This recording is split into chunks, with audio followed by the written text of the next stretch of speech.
the Montauk Chair, reading and controlling human thoughts. At the eastern end of Long Island, New York, sits an abandoned Air Force station called Camp Hero. The base was officially decommissioned in 1981, its radar systems shut down, its personnel reassigned, its purpose apparently fulfilled. But according to witnesses who claim to have worked there, to have been held there, or to have participated in experiments conducted there, Camp Hero never truly closed. Instead, it became the site of one of the most ambitious and disturbing secret research programs ever attempted.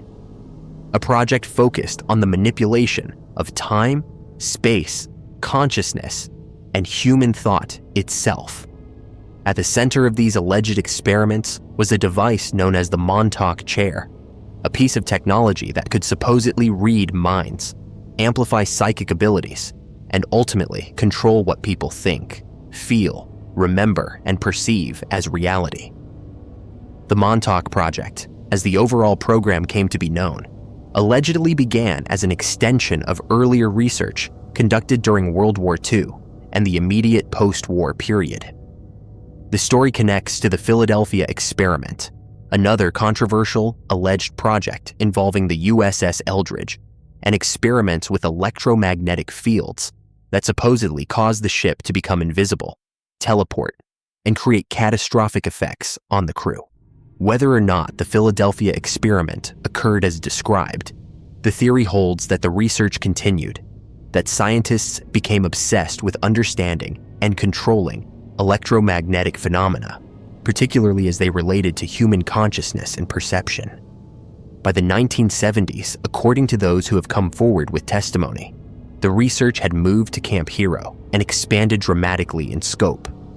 The base's massive AN/FPS 35 radar system, a huge dish antenna visible for miles, wasn't just for detecting aircraft. The theory suggests it was modified to broadcast specific electromagnetic frequencies that could interact with human brainwaves, could influence thoughts and emotions across wide areas, could even open doorways through time and space. But broadcasting wasn't enough. The researchers wanted precision, control, the ability to target specific minds and create specific effects. That's where the Montauk Chair came in. The chair is described by alleged witnesses as a physical seat, wired with sensors and surrounded by equipment that could detect and amplify the electromagnetic signature of human thoughts. A person with psychic abilities would sit in the chair, and their thoughts would be read by the system, translated into electromagnetic patterns, amplified by the massive radar array, and then projected outward as a transmittable signal. The chair didn't just read thoughts, it made them powerful enough to affect physical reality, to influence other minds, to materialize objects or entities, to create distortions in time and space. The human mind became both the input device and the power source for technology that could reshape reality itself. According to Preston Nichols, one of the primary witnesses to come forward about Montauk, he worked as an electrical engineer at the facility and was directly involved in developing and refining the chair technology. Nichols claims that operators with natural psychic sensitivity were recruited or created through training and enhancement programs. These individuals would sit in the chair and focus their thoughts while technicians monitored and recorded the electromagnetic patterns generated. Over time, the system learned to recognize specific thought patterns, the signature of aggression, of fear, of desire, of specific memories or intentions. Once these patterns were cataloged, they could theoretically be broadcast to affect target populations. The applications described are both fascinating and horrifying. Imagine being able to project specific emotional states across a city or military base. You could induce panic in enemy soldiers, create artificial calm in a rioting population, implant suggestions that would seem to come from the target's own mind. The chair could allegedly be used to read thoughts at a distance, pulling information directly from a person's consciousness without them knowing they were being scanned. It could implant false memories, making people believe they had experienced events that never occurred, or erase real memories, creating gaps and confusion in their life narrative. The ultimate surveillance and control technology, operating on the most intimate level possible, inside human consciousness itself. Some accounts describe experiments where operators in the chair were instructed to manifest physical objects through focused thought. The amplified mental energy would supposedly cause items to materialize in the laboratory, pulled from somewhere, created from something, through a process that witnesses struggled to explain and that violated everything known about physics and matter. Other experiments allegedly involved projecting consciousness through time, with operators describing events from the past or future while sitting in the chair, their awareness displaced from the present moment, experiencing other times as vividly as their current reality. The most disturbing claims involve the use of the chair on unwilling subjects, particularly children and adolescents. Multiple witnesses have described being brought to Montauk as young people, being placed in the chair, and being subjected to procedures that read their thoughts, implanted programming, enhanced their psychic abilities through traumatic means, or used them as biological components in experiments they couldn't understand. These accounts often involve significant gaps in memory, missing time, and fragmented recollections that only surfaced years or decades later, sometimes under hypnosis, or triggered by specific events that broke through amnesia blocks. The theory suggests that the Montauk researchers discovered that young minds, particularly those who had been traumatized or who had natural psychic sensitivity, could be molded into more effective operators for the chair. Trauma fragments consciousness, creating dissociated states that can each be programmed separately, turned into discrete functional units that can be activated by specific triggers. A child subjected to this process might grow up with no conscious memory of Montauk, living a normal life until a predetermined signal activates programming buried in their psyche, turning them into an unwitting agent or asset for whoever controls the trigger. The technology of the chair supposedly relied on understanding that thoughts are not purely electrochemical events confined to the brain, but have an electromagnetic component that extends beyond the skull, creating fields that can be detected and manipulated.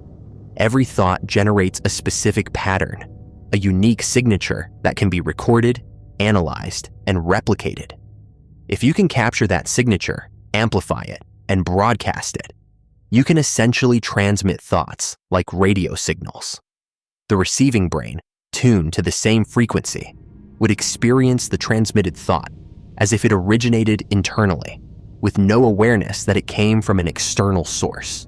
Critics of the Montauk claims point to a lack of physical evidence, the absence of documentation, the fact that most testimony comes from recovered memories or secondhand accounts. They note that Camp Hero was a real military installation, but that its actual history involves conventional radar operations and coastal defense, nothing exotic or experimental. The radar system was large and powerful, but designed for aircraft detection, not consciousness manipulation.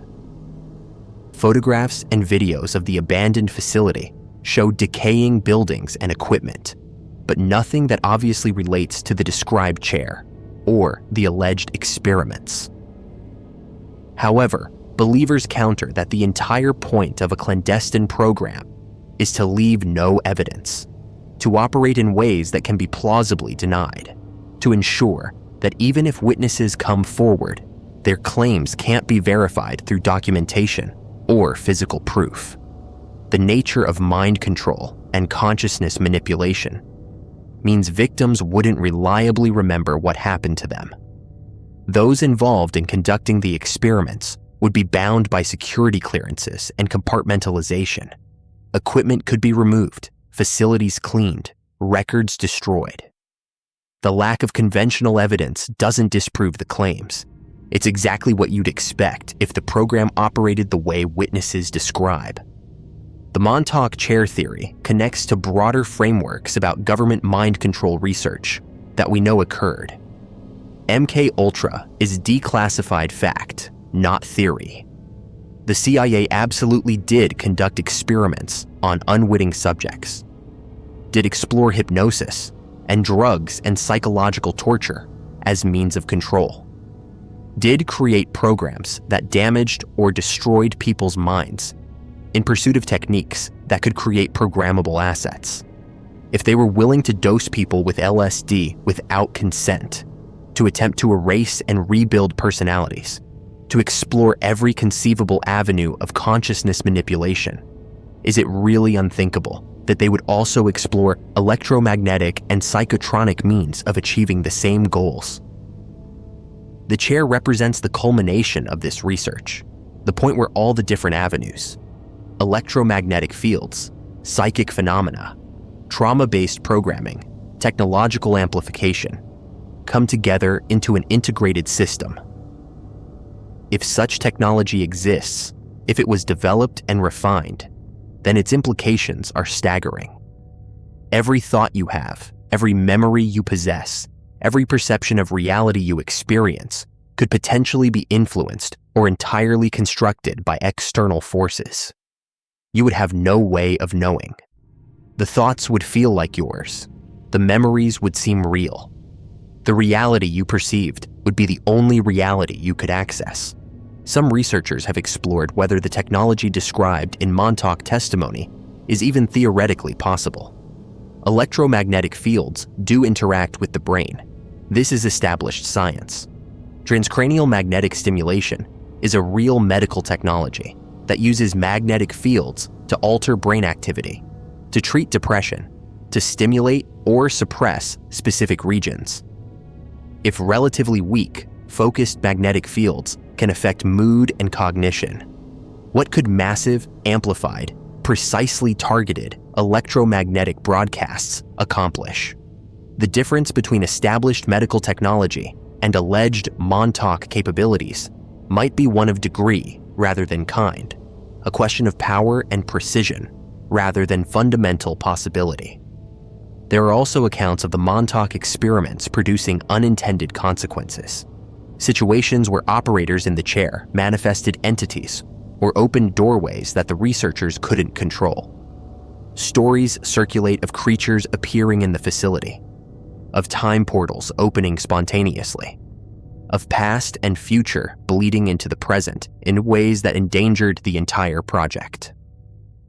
These accounts have an almost mythological quality, but they align with the idea that the researchers were dealing with forces and principles they didn't fully understand, pushing boundaries that perhaps shouldn't be pushed, accessing levels of reality that human consciousness isn't meant to manipulate.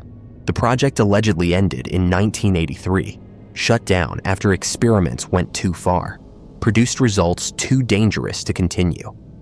But whistleblowers claim the research didn't stop. It moved, evolved, became more sophisticated and more hidden. The chair technology, if it worked, would be too valuable to abandon. Instead, it would be refined, miniaturized perhaps, deployed in ways that don't require a massive radar installation and a psychic sitting in a wired chair.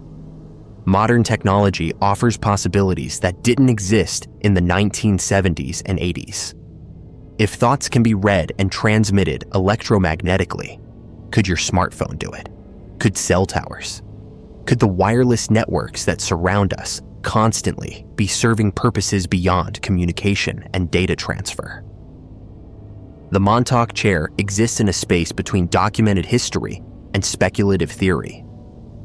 Camp Hero is real. Mind control research happened. Electromagnetic fields affect consciousness. Psychic phenomena, while controversial, have been studied by serious researchers and intelligence agencies. The chair brings these elements together into a specific claim about specific technology allegedly developed at a specific place. Whether it existed exactly as described, whether some version of it exists now in more advanced form, or whether it represents a symbolic crystallization of fears about government overreach and technological control over human consciousness. The concept resonates because it addresses something fundamentally disturbing about the modern world. We live surrounded by electromagnetic fields, immersed in wireless signals, constantly connected to devices and networks whose full capabilities we don't understand. Our thoughts feel private, but are they? Could they be monitored, influenced, guided without our awareness?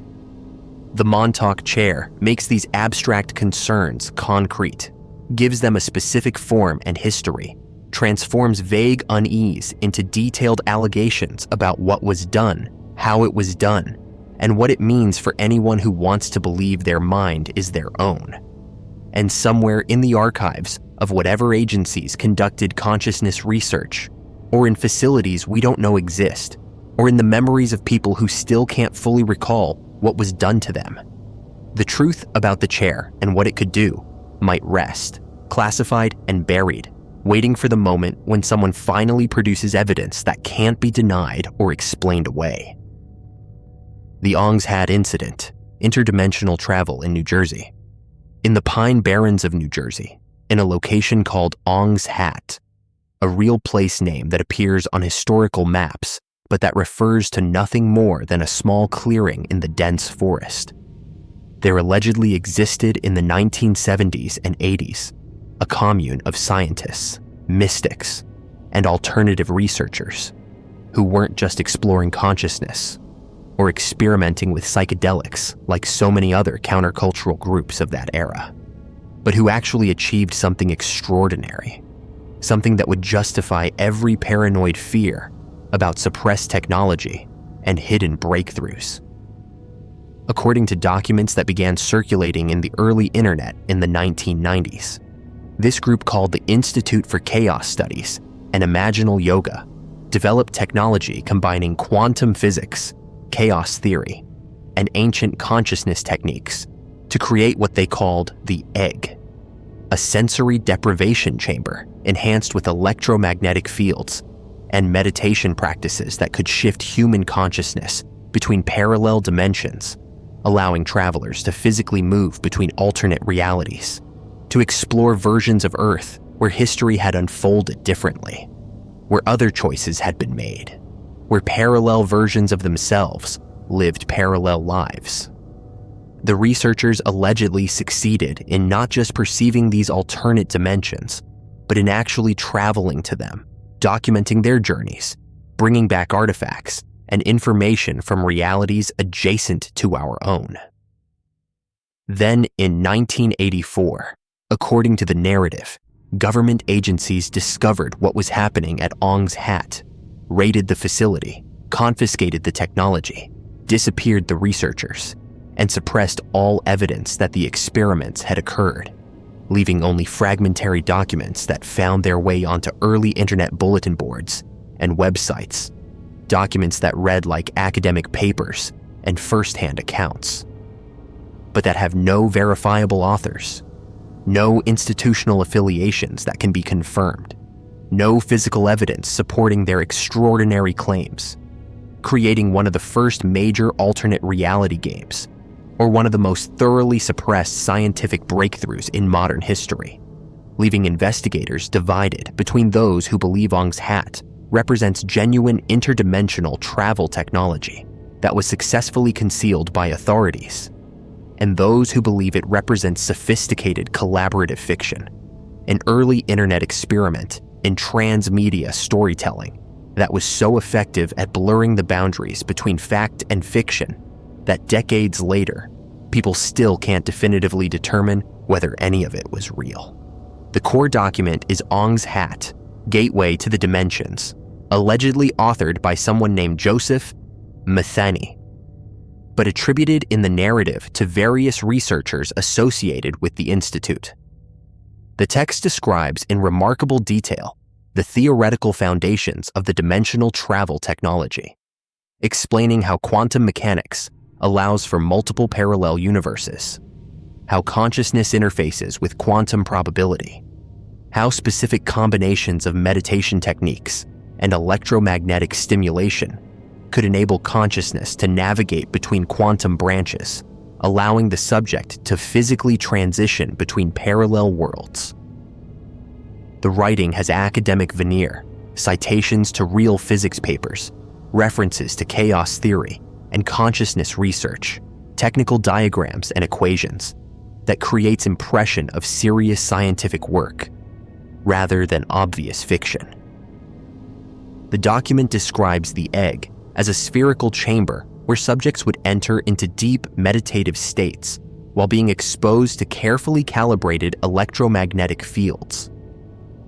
The combination of sensory deprivation, consciousness techniques derived from various mystical traditions, and quantum-level electromagnetic effects would supposedly allow consciousness to decouple from its default dimensional attachment. To perceive the quantum branching that constantly occurs, to select alternate branches and shift awareness, and eventually physical presence, into those alternate realities. Early experiments involved brief perceptual shifts, seeing alternate versions of the surrounding area.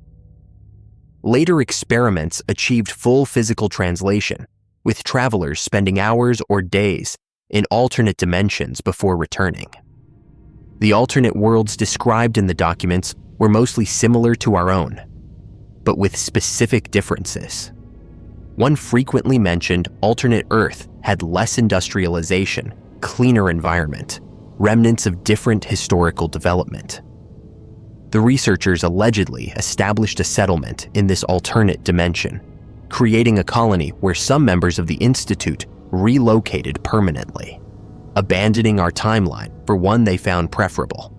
The documents describe sending expeditions, documenting the alternate world's geography and ecosystems, attempting to understand what specific quantum divergence had created the differences they observed. Then came the raid.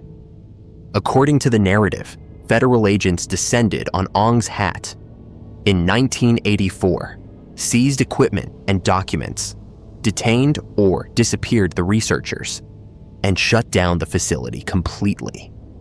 The official explanation for the raid, if there was one, isn't documented in the available materials. The implication is that the government couldn't allow private citizens to possess dimensional travel technology, that the strategic and security implications were too significant to permit independent research, that everything had to be confiscated and classified and transferred to military or intelligence control, where it could be weaponized or suppressed depending on what authorities determined was appropriate. Some researchers allegedly escaped the raid by fleeing into alternate dimensions, using the egg to shift into timelines where they could continue their work or simply hide from authorities who lacked the technology to follow. This convenient plot point explains why none of the supposed researchers can be interviewed or located. They're literally not in this dimension anymore, having escaped to parallel worlds where they continue to exist, but where our investigators can't reach them. The creator most credibly associated with Ong's Hat is Joseph Matheny, who has given interviews acknowledging his involvement in creating the narrative, but who has been deliberately ambiguous about whether he was documenting real events or crafting fiction, whether the Ong's Hat materials represent disclosure of actual suppressed technology disguised as fiction, or whether they're pure transmedia storytelling experiment that was never intended to be believed as factual. This ambiguity is itself part of the artistic or informational strategy. By refusing to definitively confirm or deny, by maintaining uncertainty about the ontological status of the narrative, the creator ensures that Ong's Hat remains alive as mystery, rather than being definitively categorized as either fact or fiction. The Pine Barrens location adds atmospheric credibility. The New Jersey Pine Barrens are vast, sparsely populated, historically associated with strange occurrences and local legends, including the Jersey Devil, the sort of liminal wilderness area where hidden facilities and secret experiments seem plausible. Ong's Hat as a real place name that appears on maps but refers to a location that's now essentially empty, creates the sense that something might have been there once, that the empty clearing could be where a facility stood before being dismantled and erased. The timing in the early internet era is crucial. Ong's Hat emerged when the internet was new enough that verification was difficult, when the boundaries between fiction and fact online were still being negotiated, when urban legends could spread virally without the immediate fact-checking infrastructure that would develop later. The materials were distributed through bulletin board systems, early websites, email chains, creating the sense of suppressed documents being leaked, of classified information finding its way onto networks that authorities couldn't fully control, of truth emerging through cracks in the information suppression systems. The scientific elements in Ong's Hat narratives are sophisticated enough to be convincing to non-specialists, but vague enough to avoid being definitively wrong. The quantum mechanics invoked is real science. The references to consciousness and measurement are actual topics in physics philosophy. The chaos theory connections are plausible, given chaos theory's applications across disciplines. But the leap from these real scientific concepts to functioning dimensional travel technology requires accepting massive extrapolations and unproven mechanisms that actual physicists would find unsupported. It's the kind of pseudoscience that sounds convincing if you don't have deep expertise, that uses real terminology and concepts in ways that seem coherent, but that don't actually demonstrate that the claimed technology could work. The comparison to the Philadelphia experiment is inevitable. Both involve alleged secret experiments achieving extraordinary physics breakthroughs with disastrous or suppressed outcomes. Both lack contemporaneous documentation. Both feature government cover-ups that supposedly eliminated all evidence. Both persist as legends despite absence of verification. The pattern suggests either that secret research into exotic physics regularly occurs and regularly gets suppressed, or that this narrative template is appealing and gets replicated across different stories that are all essentially fictional variations on the same conspiratorial theme. Investigators searching for physical evidence at the Ong's Hat location have found nothing suggesting a research facility existed there. The Pine Barrens site is empty forest, no building remnants, no equipment traces, no local memory of unusual activity in the 70s or 80s. Either the cleanup was so thorough that 30 years later, no physical evidence remains, or there was never anything there to begin with. The location was chosen simply because it had an unusual name and was sufficiently remote that claims about hidden facilities couldn't be immediately disproven through casual observation. The alternate reality game interpretation is now the mainstream understanding of Ong's Hat among researchers and internet historians. It's considered an early and sophisticated example of ARG, of transmedia storytelling that deliberately blurred fact and fiction, that created elaborate fictional worlds presented through documents and materials designed to appear authentic, that invited audiences to investigate and engage with the narrative through research and discussion, treating the story as real until they determined it was fiction, or choosing to engage with it as if it were real for the pleasure of immersive narrative experience. But this interpretation doesn't satisfy everyone. Some maintain that using the ARG label to explain Ong's Hat is itself disinformation, a way of dismissing genuine disclosure by categorizing it as entertainment, that the "it was just an ARG explanation" is cover story that protects the actual suppressed interdimensional research by making anyone who believes it seem foolish for falling for obvious fiction. In this view, the best way to hide truth is to present it as elaborate fiction, to create cover stories that allow plausible deniability while getting the information into public awareness where it can be found by those who recognize its authenticity despite the fictional framing. The question of why interdimensional travel would be suppressed if it were real produces various answers. Strategic military advantage would be enormous. Access to alternate timelines could provide intelligence, resources from dimensions with different development, possibly even the ability to manipulate our timeline by interfacing with adjacent ones. The technology would also be profoundly destabilizing philosophically and religiously.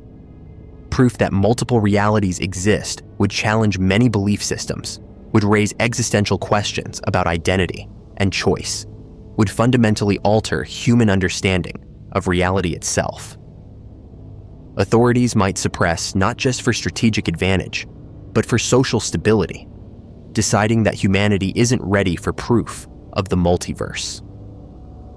The consciousness technology aspect connects Ong's hat to other alleged programs involving meditation, remote viewing, and consciousness manipulation. If consciousness can interface with quantum reality in ways that allow dimensional navigation, this validates traditions of mysticism and consciousness, exploration that mainstream science has marginalized, suggests that ancient techniques combined with modern technology could achieve things that neither alone can accomplish, creates a paradigm where spirituality and physics merge into practical applications that authorities would have obvious interest in controlling and weaponizing.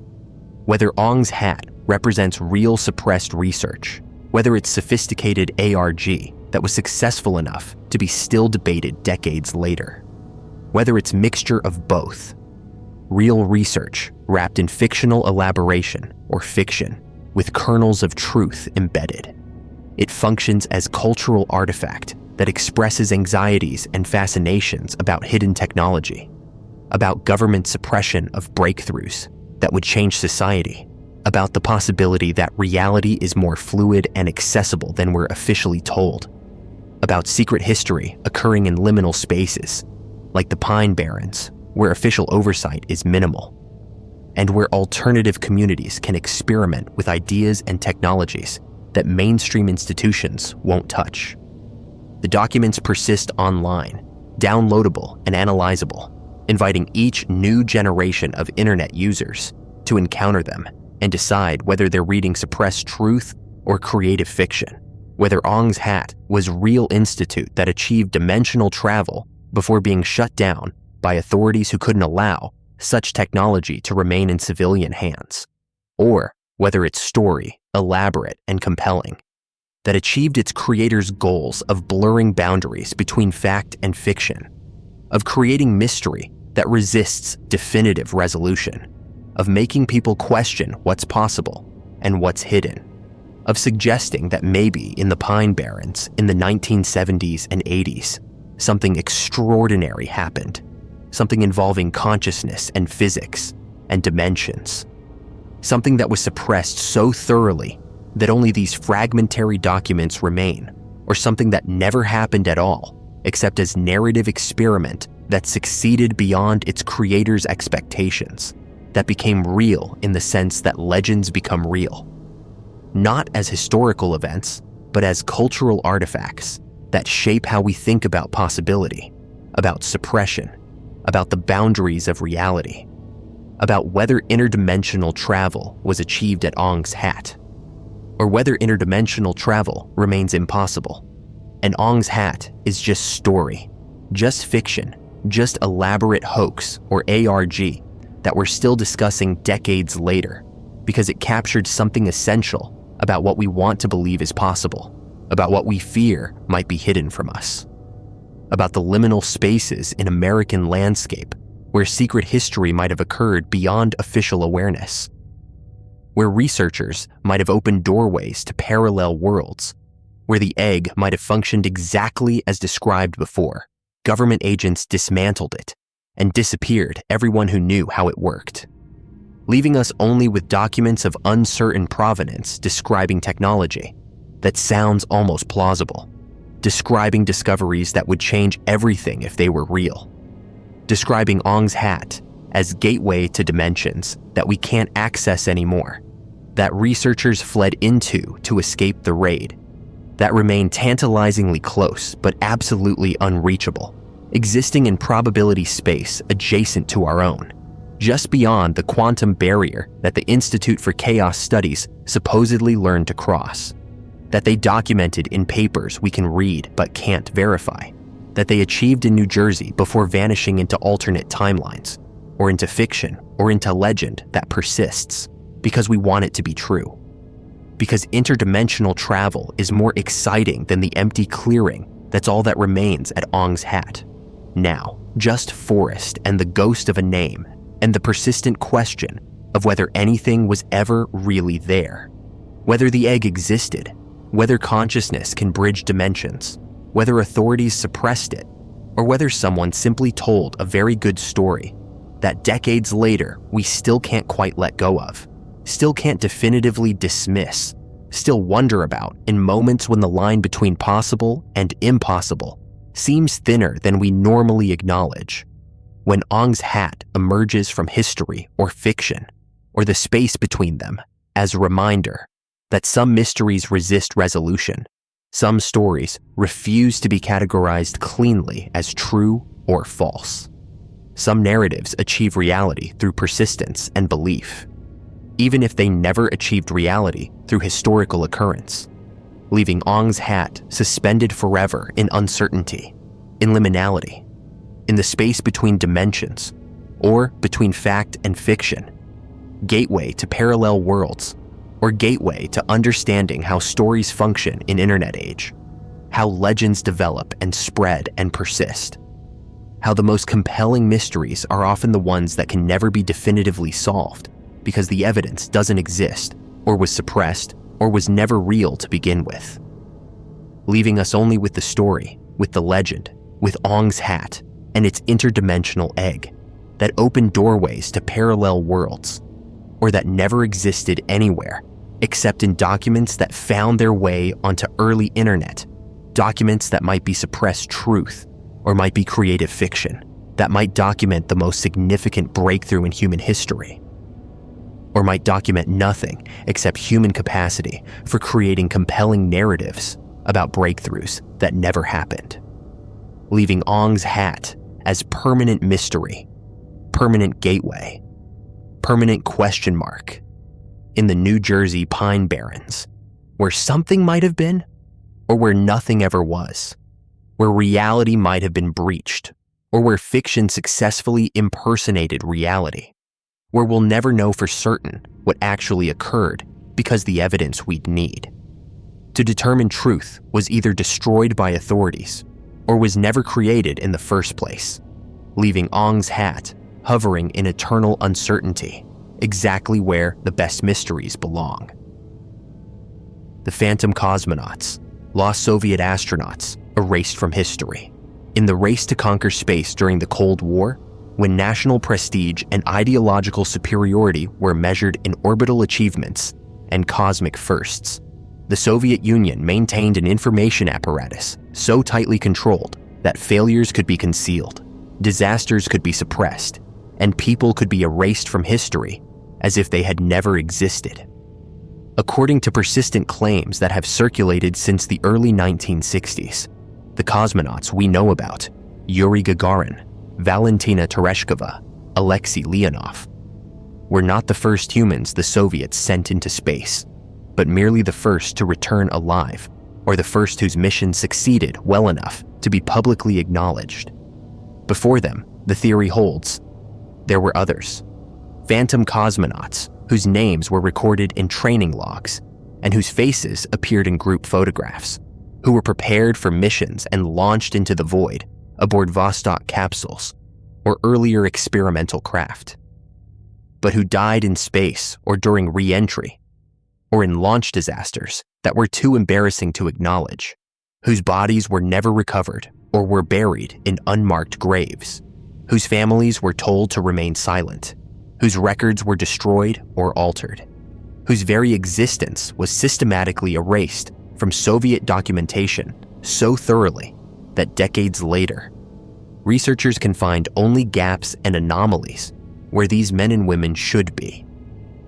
Only fragmentary evidence that suggests people vanished from the space program in ways that imply not just failed missions, but deliberate historical deletion, leaving us to wonder how many cosmonauts actually died in the Soviet push to reach space first. How many launched and never returned?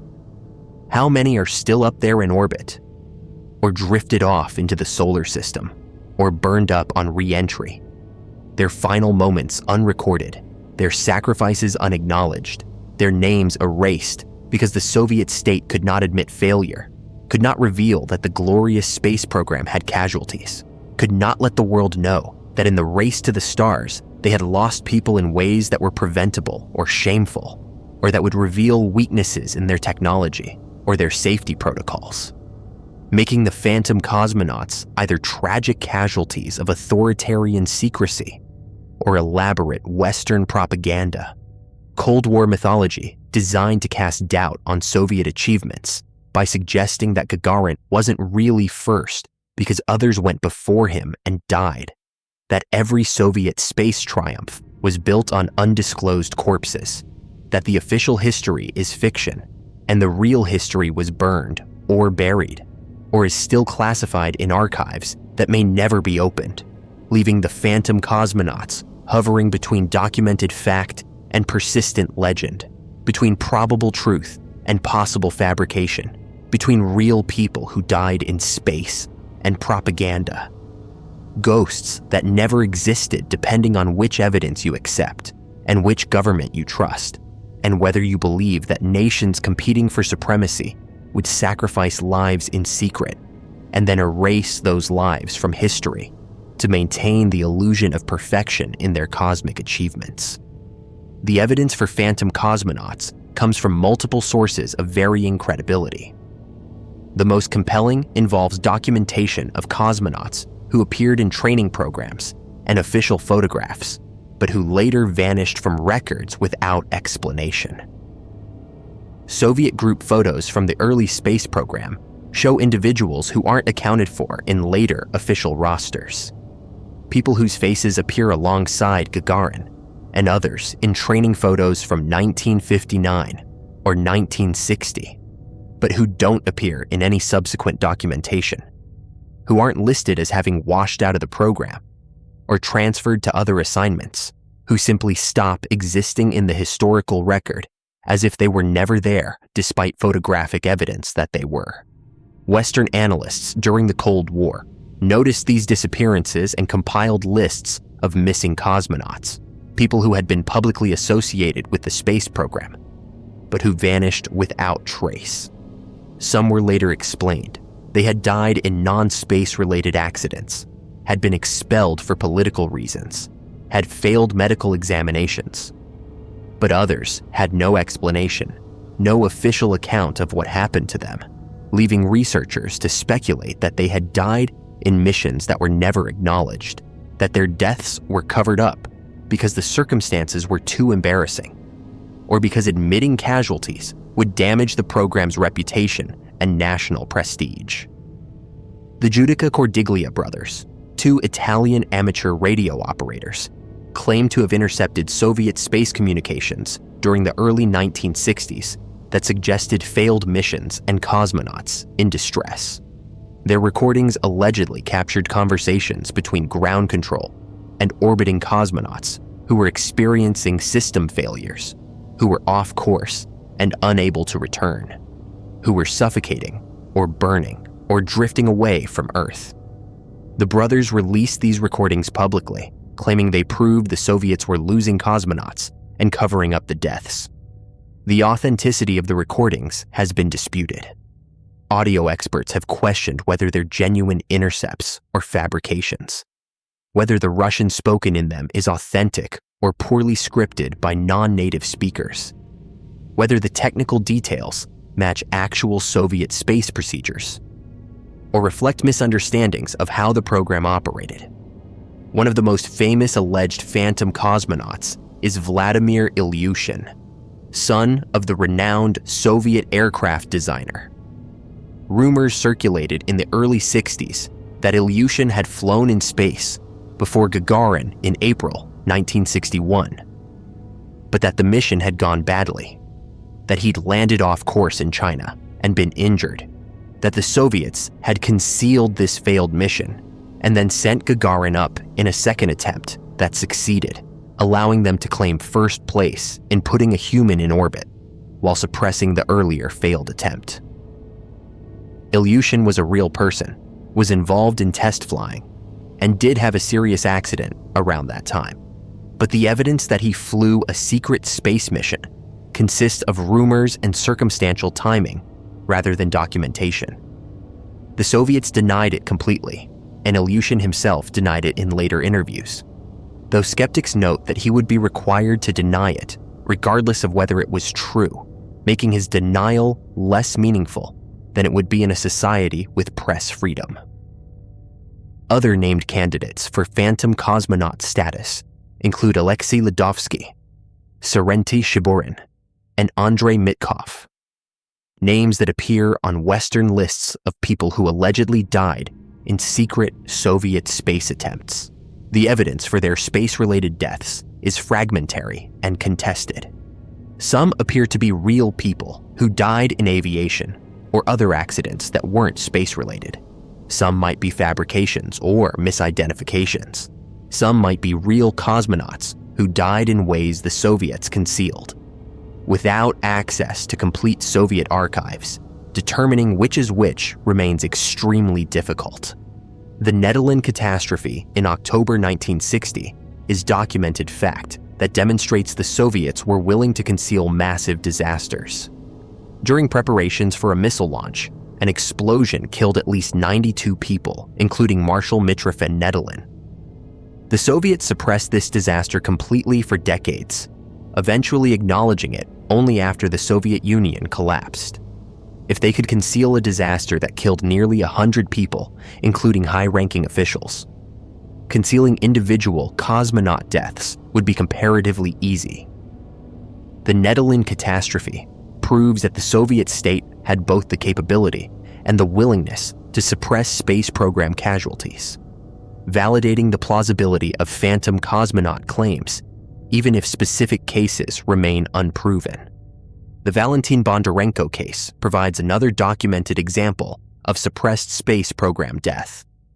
Bondarenko was a trainee cosmonaut who died in a training accident in March 1961, burned to death in a low-pressure chamber fire.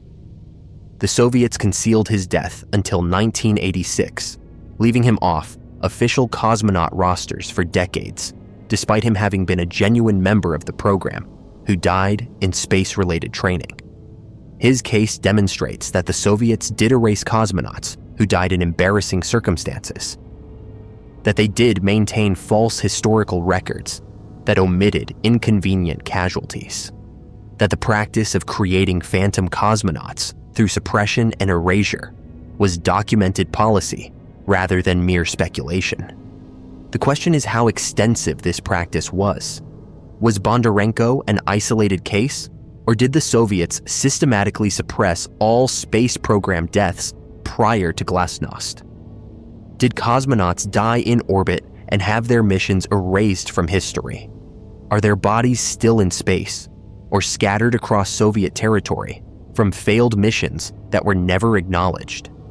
Or were most of the phantom cosmonaut stories Western propaganda, Cold War fabrications designed to undermine Soviet space achievements by suggesting they were built on concealed corpses? The technical plausibility is significant. The early Vostok program was extraordinarily dangerous. The capsules had no abort systems during launch. If the rocket failed, the cosmonaut would die. The re-entry systems were primitive. The landing procedures were crude. The life support systems were minimal. Gagarin's successful flight was remarkable, partly because so many things could have gone wrong. That subsequent Vostok flights had no failures seems statistically unlikely given the technology's immaturity and the rushed schedule driven by political pressure to maintain Soviet leads over the Americans. It's entirely plausible that some missions failed catastrophically, that some cosmonauts died, and that these deaths were concealed. The Soviet system's opacity makes verification nearly impossible. During the Cold War, Western intelligence agencies devoted enormous resources to monitoring Soviet space activities, using radio intercepts, satellite reconnaissance, defector testimony, and other methods to piece together what was happening. Some phantom cosmonaut claims originate from intelligence assessments, from Western agencies noticing discrepancies and unexplained gaps in Soviet documentation. But intelligence agencies also engaged in disinformation, creating false narratives to discredit adversaries, meaning that claims from these sources have to be evaluated carefully for potential propaganda motives. The post-Soviet archival openness has been limited. While some previously classified information has been released since the USSR's collapse, much remains restricted, and some records were apparently destroyed. Researchers who've accessed Soviet space program archives report finding evidence of accidents and deaths that weren't publicly acknowledged, but also finding that some records that should exist are missing, suggesting either deliberate destruction or that they're still held in classified collections. The incomplete archival access means we can't definitively prove or disprove most phantom cosmonaut claims through documentary research. The cultural and psychological dimensions are important. The Soviet Union's self-image as technologically advanced and ideologically superior created pressure to present an unblemished record of space achievements. Admitting failures, acknowledging casualties, revealing technical problems would contradict the narrative of Soviet excellence and might be seen as betraying the state and the ideology it represented. Cosmonauts and their families lived within this system, understanding that speaking about failures or deaths could bring severe consequences, that silence and complicity in historical erasure might be necessary for survival and for protecting one's family. The contrast with the American approach is striking. The US space program operated in a society with press freedom and political opposition, making complete suppression of disasters impossible. The Apollo 1 fire that killed Grissom, White, and Chaffee was publicly acknowledged immediately, investigated extensively, with findings published and used to improve safety. The Challenger and Columbia disasters were broadcast live or documented immediately, with transparent investigations and public accountability. This transparency created different cultural memory around space program casualties. They're commemorated, memorialized, acknowledged as sacrifices rather than erasures. Whether this reflects genuinely different philosophies about human life and accountability, or merely different propaganda strategies, acknowledging casualties publicly versus concealing them remains debatable. If phantom cosmonauts existed, if men and women died in space and were erased from history, the moral implications are profound. They were sacrificed for national prestige, their deaths concealed to maintain propaganda narratives, their families forced into silence, their very existence denied so that the Soviet state could present unblemished record of success. They died serving their country in the most extreme exploration humans had attempted. And rather than being honored, they were erased, treated as embarrassments to be hidden, problems to be solved through suppression, rather than acknowledged as inevitable casualties of pioneering dangerous territory. The question of whether bodies remain in orbit is haunting. If cosmonauts died during orbital missions and recovery was impossible or was never attempted, their remains might still be in space, orbiting Earth in dead capsules, gradually decaying orbits until eventual re-entry and incineration, or perhaps ejected into higher orbits where they'll circle for centuries. Phantom spacecraft containing phantom cosmonauts, physical evidence of suppressed history silently orbiting above, occasionally visible to tracking systems that record them as debris without knowing what they really are. The verification challenges mean the phantom cosmonauts will likely remain ambiguous. We can document that some people associated with the space program disappeared from records. We can prove that the Soviets did suppress casualties like Bondarenko. We can demonstrate through Nedelin that massive disasters were concealed. But proving that specific individuals died in specific space missions that were then erased from history requires documentation that might not exist, or that remains classified, or that was destroyed, leaving us with high probability that some phantom cosmonauts are real, that some Soviet space deaths were concealed, but without ability to definitively identify individuals or reconstruct suppressed missions in detail. The phantom cosmonauts represent the dark side of space exploration, the casualties and failures that accompanied the triumphant narrative of humans reaching orbit, and eventually the moon. They remind us that the space race was competition conducted under Cold War pressures, where propaganda value sometimes outweighed safety, where political considerations influenced technical decisions, where human lives were risked and sometimes lost in pursuit of national prestige. Whether the specific claims about individual phantom cosmonauts are accurate or not, the broader truth that early space exploration was dangerous and that some of those dangers resulted in deaths that were concealed is well established. As the Soviet archives continue to be studied and as more information emerges through defectors and declassification, we may eventually have clearer picture of who died in the Soviet space program and which deaths were concealed and why. But barring complete transparency, which seems unlikely given ongoing political sensitivities and national pride, the phantom cosmonauts will remain hovering between history and legend, between documented fact and persistent rumor.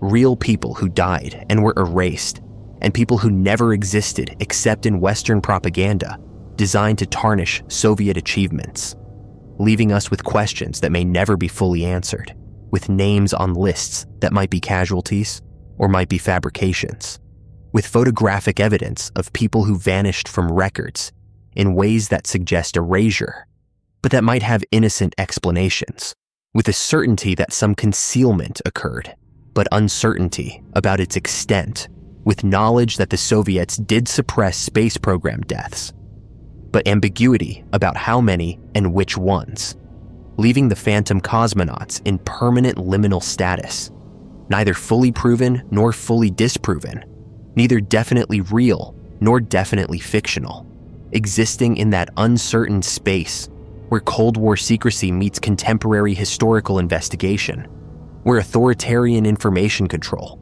meets Western skepticism and research, where the victims of suppressed disasters exist as possibilities and probabilities, rather than as documented certainties, where men and women who may have died in space remain unacknowledged, unmemorialized, erased from history. Except for the fragmentary evidence that suggests they existed, that suggests they died, that suggests their deaths were too embarrassing or too revealing to acknowledge, making them phantom cosmonauts in the most literal sense, present in shadow evidence, and suggestive gaps, but absent from official records, existing in the spaces between documents, in the silences where names should be, in the photographs where faces appear and then disappear from later versions, in the persistent claims and occasional discoveries that keep the questions alive, that prevent definitive conclusion that all Soviet space deaths were acknowledged, that maintain the possibility, and perhaps the probability, that some cosmonauts died in space and were simply erased, that their families were silenced, that their sacrifices went uncommemorated because the Soviet state valued propaganda narrative over truth, valued the appearance of perfection over acknowledgement of human cost, valued ideology over individuals, making the phantom cosmonauts the missing names in space exploration history. The unacknowledged casualties of the race to orbit, the people who may have died reaching for the stars, and who were repaid with erasure, with suppression, with being turned into ghosts in their own history, existing now only as persistent questions, as fragmentary evidence, as the phantom cosmonauts who haunt space history, who remind us that exploration has costs that aren't always acknowledged, that authoritarianism creates silences where testimony should be, that some sacrifices are honored while others are buried, and that decades later, we still don't know with certainty how many people the Soviet Union lost in space, or how many names should be added to the memorial of those who died exploring beyond Earth, leaving the phantom cosmonauts as they are, and perhaps as they'll always be. Possibly real, possibly fictional, definitely unresolved, perpetually hovering in the uncertain space between documented history and suppressed truth, between Cold War propaganda and authoritarian concealment, between the cosmos they may have reached and the erasure they definitely received. Phantom cosmonauts whose existence or non-existence remains one of space exploration's enduring mysteries. The Seven Trumpets, apocalyptic sounds heard around the world. Starting around 2011, people across the globe began recording and reporting something that shouldn't be possible, something that has no conventional explanation, and that continues sporadically to this day. They describe hearing sounds from the sky that resemble trumpets or horns, massive and resonant, as if something enormous is blowing instruments that dwarf anything humans have ever constructed. The sounds last for minutes, sometimes longer, reverberating through the air with such power that windows rattle and the ground seems to vibrate. They've been recorded in Canada, Ukraine, Germany, Belarus, Malaysia, Indonesia, across the United States, in cities and rural areas, heard by thousands of witnesses simultaneously, captured on countless videos that document the same bizarre phenomenon. The sky is making noise that sounds biblical, apocalyptic, like the trumpet blasts described in Revelation that herald the end of the world. And no government, no scientific institution, no authority has provided an explanation that accounts for all the characteristics these sounds display, leaving people to wonder what's actually producing them, whether they're natural phenomena we don't understand, technological operations we're not supposed to know about, or something far stranger. Signs that whatever the Book of Revelation described might actually be beginning, that we're hearing the literal trumpets that announce the apocalypse, and that everything we've dismissed as religious mythology might be terrifyingly, impossibly real. The sounds themselves are deeply unsettling, even through recordings, and witnesses describe them as far more impactful in person. They're low frequency, resonant, creating harmonics that seem to come from everywhere and nowhere simultaneously. The tone shifts and modulates, sometimes sounding like a single sustained note, other times like multiple horns playing together in dissonant chords that create tension and unease. The volume is inconsistent. Sometimes they're heard across entire cities, other times only in specific neighborhoods, but they're always loud enough to be unmistakable, to stop people in their tracks and make them look up at the sky trying to identify the source. And critically, there's no visible origin, no aircraft, no obvious industrial source, no identifiable equipment producing the sound. It just emanates from the sky itself, as if the atmosphere has become an instrument, as if something massive and invisible is using the air as a medium to broadcast these tones. The biblical connection is immediate and unavoidable for anyone familiar with Revelation. The book describes 7 angels with 7 trumpets, each blast bringing specific catastrophes. Hail and fire mixed with blood, mountains thrown into the sea, stars falling from heaven, darkness covering the sun and moon, locusts tormenting those without God's seal, an army released to kill 1/3 of humanity, and finally the kingdom of God proclaimed. These descriptions have been interpreted symbolically for centuries, understood as metaphorical representations of divine judgment. But when people hear sounds from the sky that literally resemble trumpets, that occur without explanation in the years when global catastrophes, Pandemics, economic collapse, environmental disasters, wars seem to be accelerating.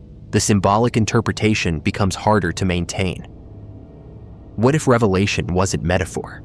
What if ancient prophets were describing actual future events using the only language and framework they had available? What if we're living through the sequence they documented, and these sounds are exactly what they claim to be? Angels announcing each stage of the end times. The first widely reported incident occurred in Kiev, Ukraine, in August 2011. A video went viral showing a typical urban scene suddenly interrupted by a massive sound that seemed to come from everywhere at once. A droning horn-like tone that lasted over a minute while people looked around in confusion and fear. The video's authenticity was immediately questioned. Was it CGI? Was the sound added in post-production? Was it viral marketing for a movie? But then more videos appeared from different locations around the world, each showing the same type of phenomenon. Normal day interrupted by inexplicable trumpet sounds from the sky. Different cameras, different locations, different witnesses, but the sound was consistent enough that it couldn't all be fabrication or coincidence. Explanations offered by authorities and scientists have been varied and inconsistent, which itself raises suspicion. Some officials claim the sounds were construction equipment, industrial machinery, or trains, but witnesses in rural areas far from any such sources reported identical sounds. Others suggested atmospheric phenomena: thunder, wind moving through specific cloud formations, temperature inversions causing sound to carry from distant sources. But the sounds occur in clear weather. They don't match known atmospheric audio phenomena, and they demonstrate characteristics like sustained tones and harmonic complexity that natural processes don't typically produce. NASA suggested the sounds might be background noise from Earth itself, electromagnetic radiation from the atmosphere being converted to audio frequencies. But this doesn't explain why the phenomenon only began appearing in recordings around 2011, why it's intermittent rather than constant, or why it has the specific tonal qualities of instruments rather than natural ambient noise. Some researchers have proposed the sounds are generated by geological activity, the Earth's crust shifting and resonating in ways that produce audible frequencies. Earthquakes and tectonic movement do generate infrasound and occasionally audible groaning or rumbling. But the trumpet sounds occur in geologically stable areas with no corresponding seismic activity. They also have musical qualities, sustained notes, chord progressions, rhythmic patterns that random geological stress wouldn't create. Rock doesn't produce harmonics that sound like brass instruments unless something is deliberately using the rock as part of an acoustic system designed to create that effect. Then there are technological explanations that venture into conspiracy territory. HAARP, the High-Frequency Active Auroral Research Program in Alaska, has been accused of creating the sounds through electromagnetic manipulation of the ionosphere. The theory holds that directed energy beams interacting with atmospheric layers could produce audible effects, either as byproduct of whatever experiments are being conducted, or as intentional sonic manipulation for purposes that remain classified. The project has been associated with weather modification, earthquake generation, and consciousness manipulation, so producing sounds in the sky would fit within its alleged capabilities. However, HAARP's actual acknowledged purpose is ionospheric research, and the facility's staff deny any capability to produce the effects attributed to them. But classified programs by definition aren't publicly acknowledged, and if HAARP or similar installations were conducting experiments that produced audible side effects, denial would be expected. Other technological theories propose the sounds are related to underground drilling, fracking operations, or construction of deep underground bases and tunnel systems. Massive, boring machines, operating at depth, could theoretically produce vibrations that resonate through geological layers and emerge at the surface as audible sound. But this doesn't explain why the sounds appear to come from the sky rather than the ground, why they're heard in areas with no known underground construction, or why they have the specific timbral qualities they demonstrate, unless the underground operations are far more extensive than publicly known, extending beneath virtually every location where sounds have been reported. This explanation struggles to account for the global distribution of the phenomenon. There's also speculation about secret aerospace programs, advanced aircraft or spacecraft, using propulsion systems that generate unusual acoustic signatures. If classified vehicles are being tested that operate on principles beyond conventional jet or rocket technology, they might produce sounds unlike anything in the public aerospace catalog. The lack of visual confirmation could be explained by stealth capabilities, by operations conducted at altitudes or in conditions where the craft isn't visible, or by technologies that render vehicles effectively invisible while still producing audible effects. This would explain why governments haven't provided clear answers. Acknowledging the sounds would require acknowledging the aircraft producing them, revealing capabilities they want to keep secret. But all of these explanations feel insufficient when you listen to the recordings and read witness accounts. The sounds don't behave like any known natural or technological source. They appear without warning, last for variable durations, sometimes include what witnesses describe as multiple voices playing simultaneously in harmony or dissonance, and then stop as suddenly as they started. There's an intentional quality to them, a sense that they're being played rather than randomly generated, that something is producing these tones deliberately for purposes we can only speculate about. The pattern of occurrence also defies easy explanation. The sounds appear in clusters temporally, periods of weeks or months where reports surge globally, then long periods of silence. They don't correlate obviously with any natural cycles, astronomical events, or known technological operations. They seem almost random, except that randomness itself might be the pattern. The unpredictability keeping populations uncertain and unable to adapt or dismiss the phenomenon as routine. If you knew the sounds would occur every Tuesday at 3 p.m., you'd adjust and stop finding them remarkable.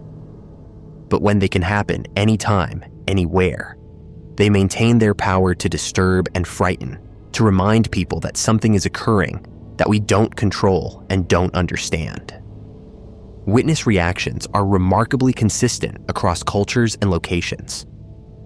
People describe feeling profound unease, not just from the strangeness of the sound, but from something about its quality that triggers instinctive fear responses. Some report the sound makes them think immediately of divine judgment, of end times, even if they're not particularly religious.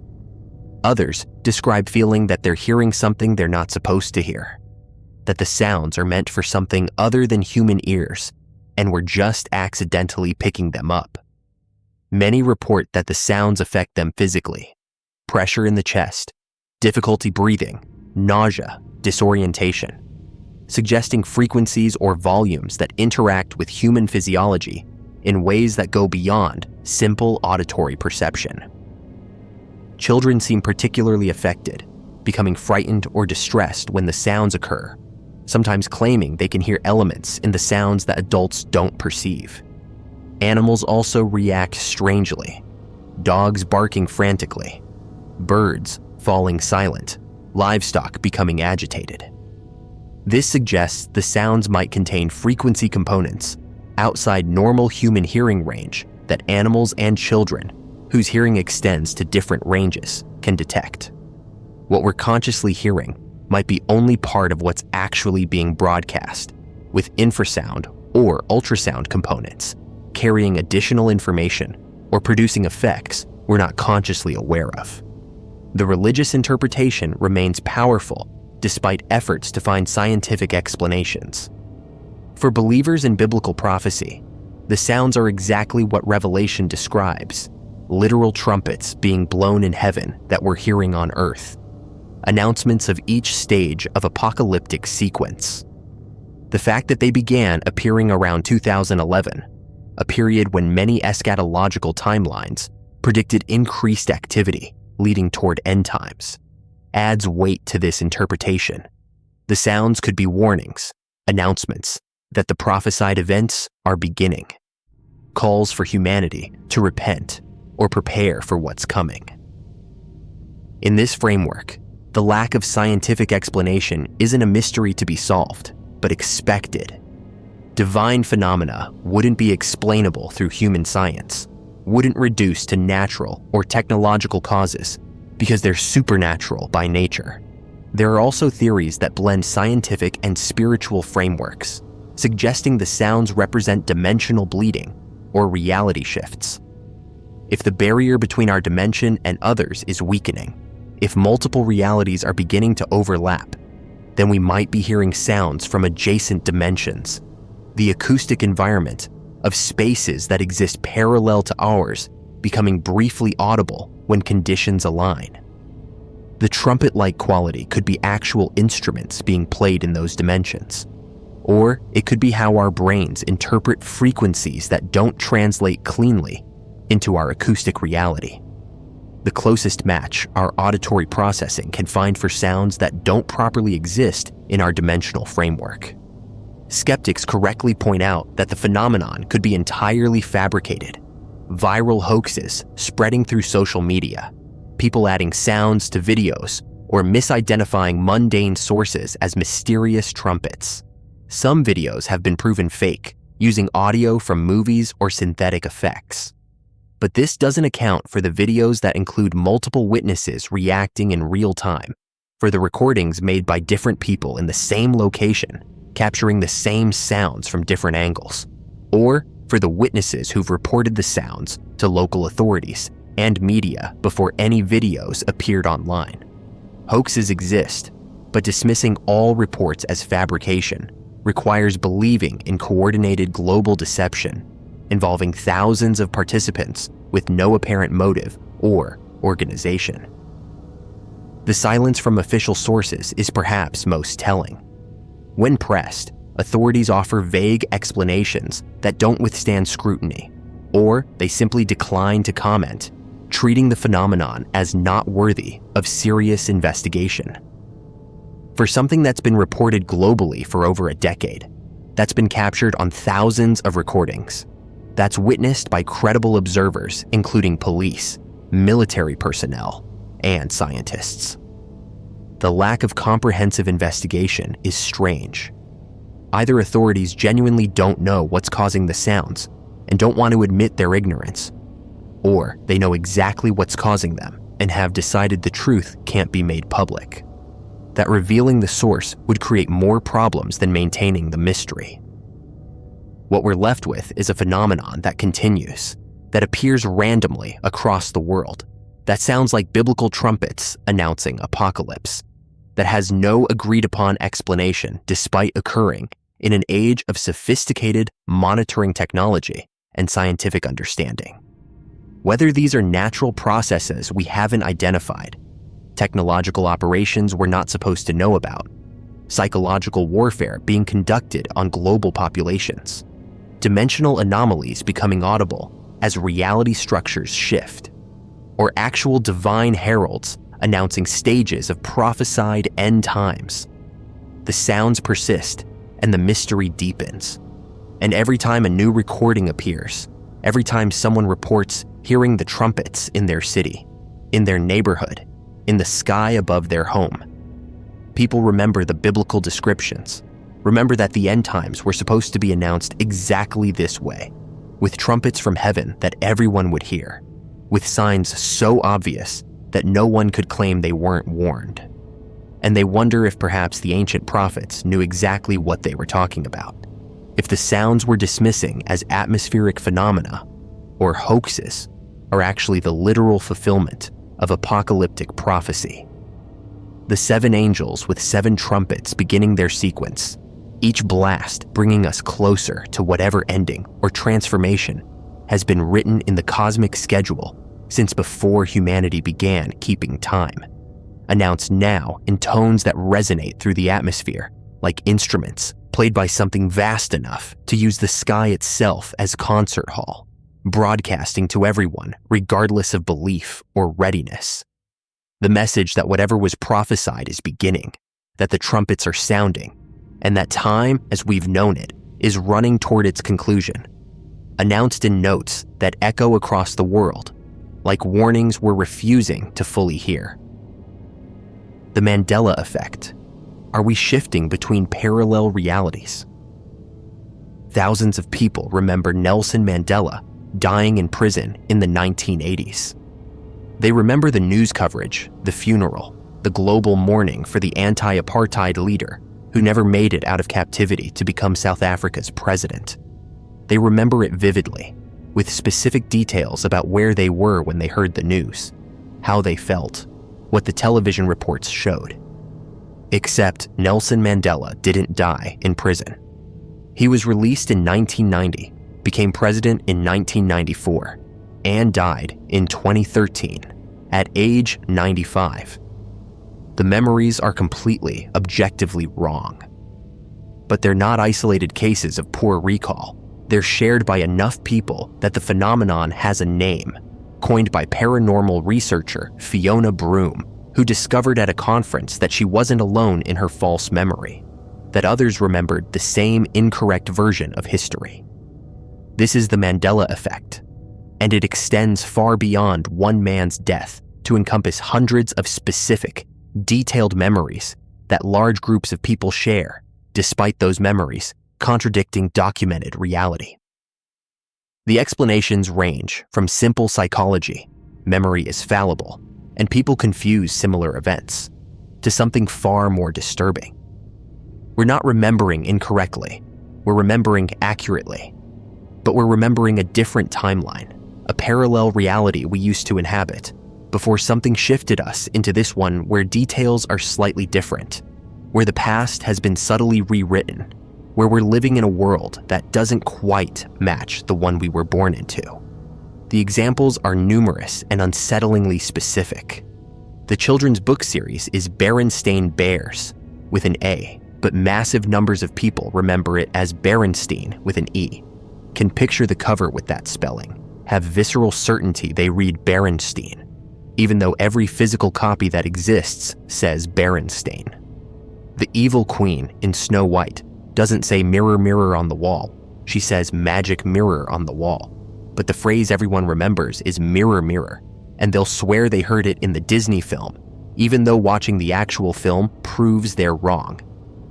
Darth Vader never says, "Luke, I am your father." The actual line is, "No, I am your father." But the misquoted version is what millions remember as one of cinema's most iconic moments. The Monopoly Man doesn't have a monocle, has never had a monocle, but people clearly remember him wearing one, can visualize it with perfect clarity. These aren't vague recollections, but specific memories that feel absolutely certain, yet documentation shows they're false. The psychological explanation is well established. Human memory is reconstructive rather than reproductive, meaning we don't store perfect recordings of events, but rather reconstruct them from fragments when we recall them. This process is vulnerable to contamination from other sources, from expectations, from cultural transmission of information that wasn't in the original experience. We remember the Monopoly Man with a monocle because he resembles Mr. Peanut, who does have a monocle, and our brains conflate the two wealthy mascots. We remember Luke, I am your father, because that's how the line is always referenced in parodies and discussions. And the cultural version overwrites our actual memory of the film. We remember Berenstein because names ending in Stein are more common than Stain, so our pattern recognition systems default to the more familiar spelling. But this explanation struggles when you examine the specificity and confidence of false memories, particularly when thousands of people remember not just similar details, but identical details that are wrong in the same specific ways. The Berenstain Bears isn't just remembered incorrectly. It's remembered as Berenstein by people who grew up with the books, who read them hundreds of times, whose parents read them aloud nightly. These aren't casual misrememberings, but detailed recollections from childhood that feel completely authentic. The certainty is what unsettles. People don't remember Berenstein as a possibility or a maybe. They remember it with absolute conviction, can picture the cover, the spine, the way the letters looked, and when confronted with physical evidence that they're wrong. The cognitive dissonance is profound and disturbing. The parallel reality explanation suggests that reality isn't singular, but consists of multiple timelines or dimensions existing simultaneously, and that under certain conditions, possibly related to quantum mechanics, consciousness, or events like the activation of the Large Hadron Collider at CERN, these realities can merge, or people can shift between them. In your original timeline, it was Berenstain Bears, and Nelson Mandela died in prison, and the Monopoly Man had a monocle. But something happened, some cosmic event, or quantum fluctuation, or deliberate experiment that moved you into this timeline where those details are different. You remember the other reality because you actually experienced it. Your memories are accurate for the world you came from, but you're now in a world where the past is slightly different, and everyone who was always here thinks you're crazy for remembering things that never happened here. This theory gains traction from the observation that Mandela effects seem to have increased in frequency, or at least in awareness, since roughly 2008 to 2012, which coincides with CERN activating the Large Hadron Collider and conducting experiments that involve smashing particles at energies that create conditions similar to moments after the Big Bang. If those experiments are doing something to the structure of space-time or reality, if they're creating quantum effects that ripple outward and affect larger systems, then perhaps they're also causing timeline instabilities or mergers. Every time they run the collider, maybe realities blur slightly. Maybe people slip between versions of history. Maybe the past becomes fluid in ways that leave those of us who notice feeling displaced and gaslit by a world that insists our memories are wrong when we know they're right. Quantum mechanics provides theoretical framework that makes parallel realities plausible. The many worlds interpretation suggests that every quantum event creates branching timelines, that all possible outcomes actually occur, but in separate universes that split off from each other. In one branch, someone decided to spell the bear's name with an E. In another branch, with an A. In one branch, Mandela died in the 80s. In another, he was released and became president. These branches exist simultaneously, and if the barriers between them are permeable or can be crossed under certain conditions, then people might experience memories from multiple timelines, might carry recollections from branches they no longer inhabit. The experience of discovering you're subject to a Mandela effect is genuinely disorienting. You know what you remember. You can access the memory with clarity and detail. It feels as authentic as any other memory you possess. Then someone shows you physical evidence that contradicts your memory. The book cover that's spelled differently. The movie clip where the line is different. The Monopoly box where the man has no monocle. And reality tilts. Either your memory is catastrophically unreliable, worse than you ever imagined, and calling into question everything you think you know about your own past, or something impossible has occurred. Reality has changed, and you're one of the few people who notice because you remember how it used to be. Some Mandela effects involve geography. People remember New Zealand being in a different position relative to Australia, or South America being more directly under North America, rather than offset to the east, or countries having different shapes or sizes than they currently do. These geographic memories are particularly disturbing because maps are reference materials people consult repeatedly throughout education. If you looked at maps hundreds of times and consistently saw New Zealand in a certain position, and now maps show it somewhere else, either your spatial memory is completely non-functional or the maps have changed. And if maps have changed, then either cartographers got it wrong for decades and suddenly corrected it everywhere simultaneously, or the actual position of land masses has shifted between timelines. There are also anatomical Mandela effects. People remember human hearts being on the left side of the chest when anatomy shows it's more center left than fully left. They remember ribs protecting organs that are actually below the rib cage. They remember organs in different positions or different sizes than current medical diagrams show. These are harder to dismiss as simple misremembering because many people studied anatomy in school, have looked at diagrams, have pressed their hands to their chests to feel their heartbeat, and formed spatial memories based on where they felt it. If those memories are uniformly wrong in specific ways across thousands of people, it suggests something beyond individual error. Corporate logos are frequent sources of Mandela effects. People remember the Fruit of the Loom logo having a cornucopia despite the company insisting it never existed. They remember Chick-fil-A, spelled as Chick-fil-A or Chick-fil-A. They remember Kit Kat having a hyphen when it's actually Kit Kat with no punctuation. Ford's logo includes a curly tail on the F that many people don't remember being there. Volkswagen's logo has a line separating the V and W that massive numbers of people swear wasn't there before.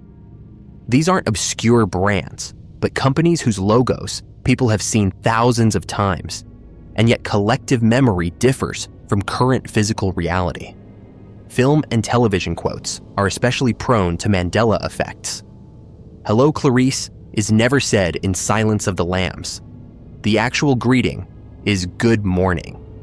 "Play it again" Sam is never said in Casablanca. The actual line is "Play it, Sam." Forrest Gump says life was like a box of chocolates, not life is like a box of chocolates, using past tense that most people misremember as present. The cumulative weight of these misremembered quotes across millions of people suggests either that human memory for media is astoundingly unreliable, or that we're remembering versions of these films that existed in timelines we used to inhabit before shifting to this one. Religious texts have reported Mandela effects that disturb believers who've studied scripture extensively. People remember, "The lion shall lie down with the lamb" as a biblical passage when the actual text says, "The wolf shall dwell with the lamb."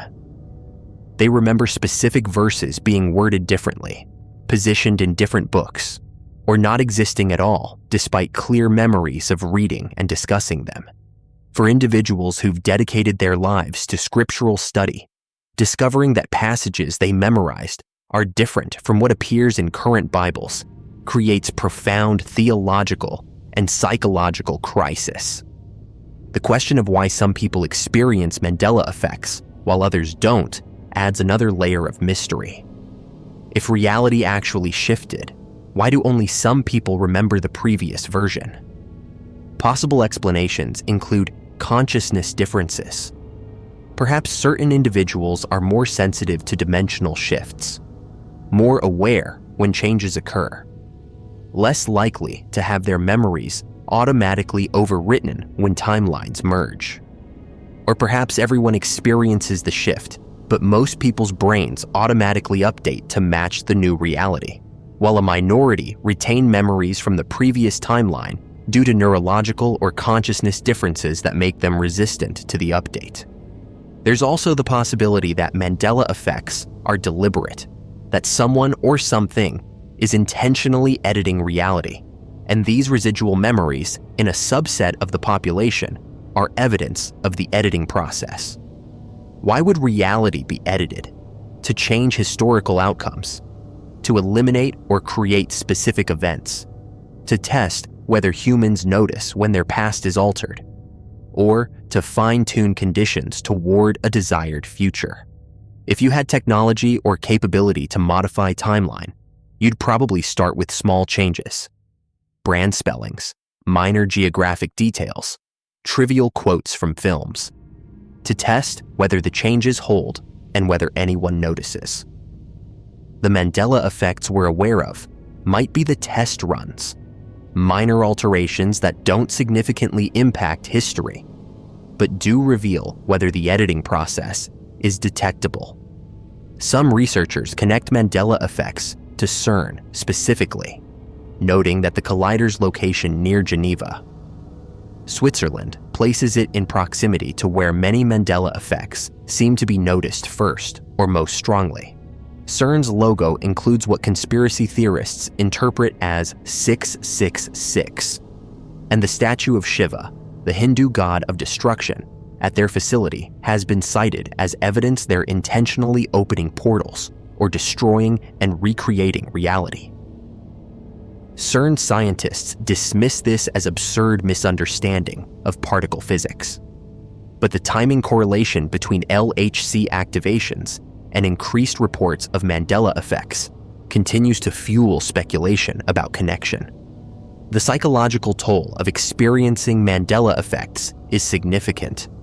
When your memories conflict with physical evidence and consensus reality, you face three possibilities. You're mentally ill and experiencing false memories. Everyone else is wrong and you're right. Or reality itself is unstable. None of these are comfortable.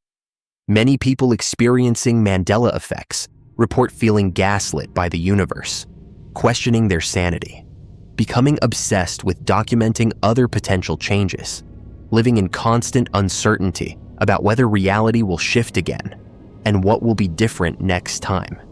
Online communities provide validation where people who remember the same incorrect versions of reality gather to confirm each other's memories and track new potential shifts.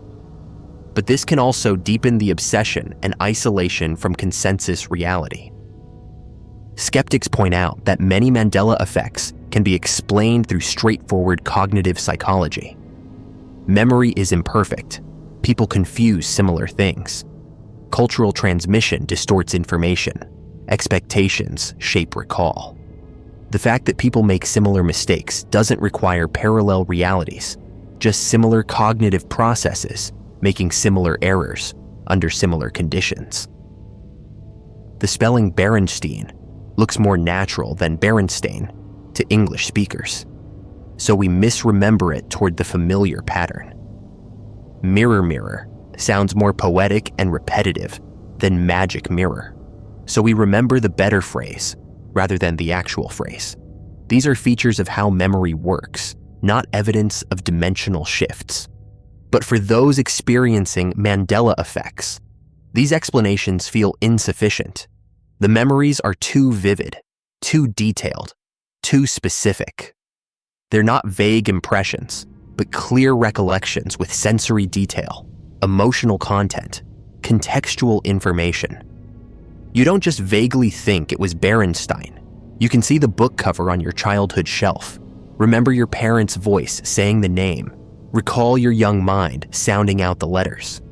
That level of constructed false memory for trivial details about children's books and brand logos, experienced by thousands of people in identical ways, seems to require more than just normal memory fallibility.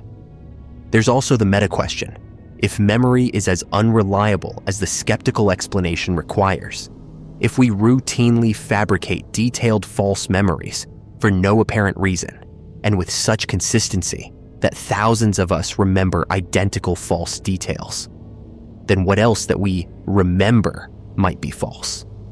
If you can't trust your memory about whether the Monopoly Man had a monocle or how a beloved childhood book series was spelled, can you trust your memories of your childhood, your relationships, your identity?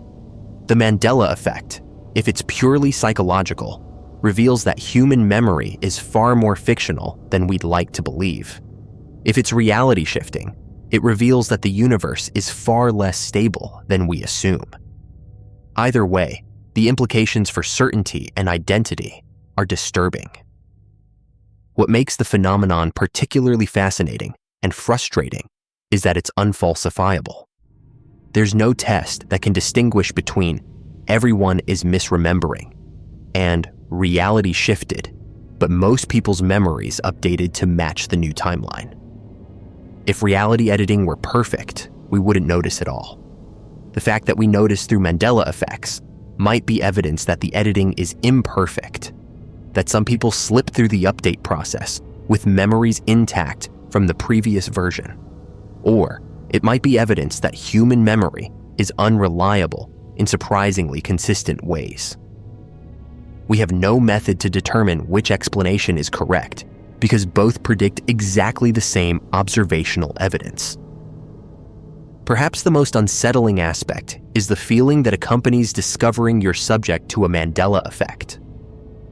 It's not just confusion or surprise. Many people describe it as visceral wrongness, as if reality has been violated, as if they're seeing evidence that the world isn't what it pretends to be. There's a sense of betrayal, of having the ground pulled out from under your epistemological foundation. If you can't trust physical evidence because it contradicts your clear memories, and you can't trust your memories because physical evidence contradicts them, what can you trust? You're left suspended between certainty that what you remember is real and evidence that it never existed, living in a kind of existential uncertainty where the past is negotiable and your mind might be carrying memories from a reality that no longer exists or never existed here. The Mandela Effect communities online document hundreds of potential examples, some more convincing than others, tracking reports of new discrepancies as people notice them. Members report feelings of displacement, of not quite belonging in this version of reality, of noticing small things that seem wrong in ways they can't articulate. They compare notes on what they remember versus what currently exists, finding comfort in shared false memories that confirm they're not alone in their experiences. But there's also paranoia. If reality can shift, how do you know it won't shift again? If the past can change, might it change in ways that erase you or people you love? The universe becomes fundamentally untrustworthy, capable of editing itself and gaslighting everyone about what used to be real. Whether the Mandela effect represents fallible human memory, producing consistent errors through shared cognitive biases, or whether it's evidence that we're living in a quantum multiverse where timelines occasionally merge or people shift between parallel realities, or whether it's proof that someone or something is actively editing reality and we're the few who notice because our memories didn't update properly. The phenomenon persists and grows. More people discover discrepancies between their memories and current reality. More examples accumulate. More individuals experience the disorienting realization that what they remember with absolute certainty never happened, at least not here, not in this timeline, not in this version of the world. And we're left wondering whether we're remembering wrong or remembering right from somewhere else, whether we were born in this reality or slipped into it from another, whether the past is fixed and our minds are broken, or whether the past is fluid and we're among the few who retain memory of what it used to be before it changed into what it is now, leaving us displaced persons from timelines that no longer exist except in memories that everyone insists are false. Despite feeling more real than anything we've experienced since the day we realized that reality doesn't quite match what we remember, that we're living in a world that's subtly wrong in ways we can document but never prove, carrying memories from a past that this world claims never happened. The pale crawlers, humanoid creatures spotted on all fours. In recent years, a disturbing pattern has emerged in online reports of cryptid encounters, sightings that share such specific characteristics across different witnesses that they've coalesced into a distinct phenomenon. People describe seeing pale, humanoid creatures moving on all fours, with unnatural speed and fluidity. Entities that have human-like proportions, but move with animal mechanics. Bodies that appear emaciated and wrong. Skin that's bone white or grayish pale without pigmentation. And behavior that suggests predatory awareness combined with avoidance of direct confrontation.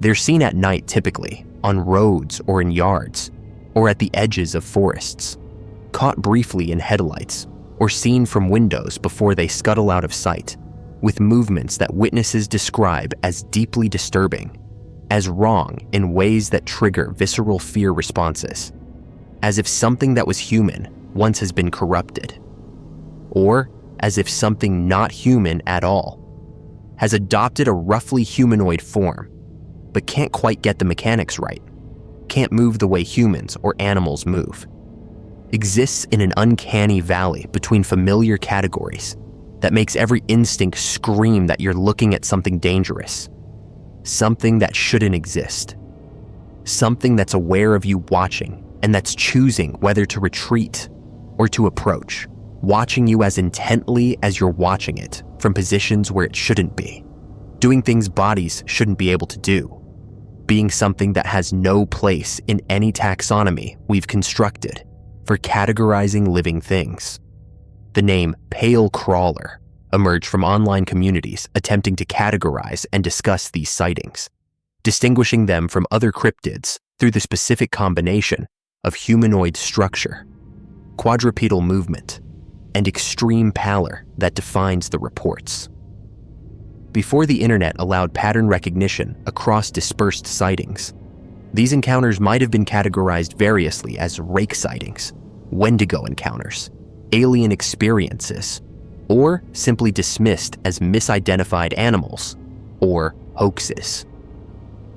But the accumulation of reports online revealed consistency that suggests either a genuine phenomenon being documented by multiple independent witnesses or a shared cultural creation where people are unconsciously conforming their experiences or fabrications to an emerging template that the internet has made collectively available. The physical descriptions are remarkably consistent. The creatures are tall when standing. Estimates range from 6 to 8 feet. But they're almost never seen upright for long, typically moving on all fours, in a gait that witnesses struggle to describe because it doesn't match how quadrupeds normally move. The limbs are elongated, particularly the arms, giving them reach that seems excessive. The joints bend in ways that appear wrong, as if the creature has extra articulation points, or as if the bones aren't structured the way human or animal skeletons are structured. The spine curves differently than a human spine would when on all fours, creating a silhouette that's disturbing even before details become clear. The skin is universally described as pale, bone white, corpse white, or sickly gray, completely lacking the pigmentation that normal mammals possess. It appears smooth rather than hairy, though some reports mention sparse or patchy hair growth. The texture is described as looking wrong, either too tight over the bones, suggesting extreme emaciation, or oddly loose as if the skin doesn't fit properly. The pallor isn't just absence of tan or the pale skin of someone who avoids sun, but rather an absolute whiteness or grayness that looks unnatural, that looks like pigmentation was never present or was somehow removed, that makes the creatures stand out starkly against normal environments, especially at night when the pale skin catches and reflects whatever light is available. The head shape varies slightly across reports, but tends toward either elongated in ways human skulls aren't, or normal proportioned, but mounted on the neck at an angle that seems wrong when the creature is horizontal. The face, when visible, is described as having human-like features, but distorted. Eyes that are too large or positioned too far apart, nose that's minimal or absent, mouth that's wide, and sometimes appears to be lipless or to have teeth that are visible even when closed.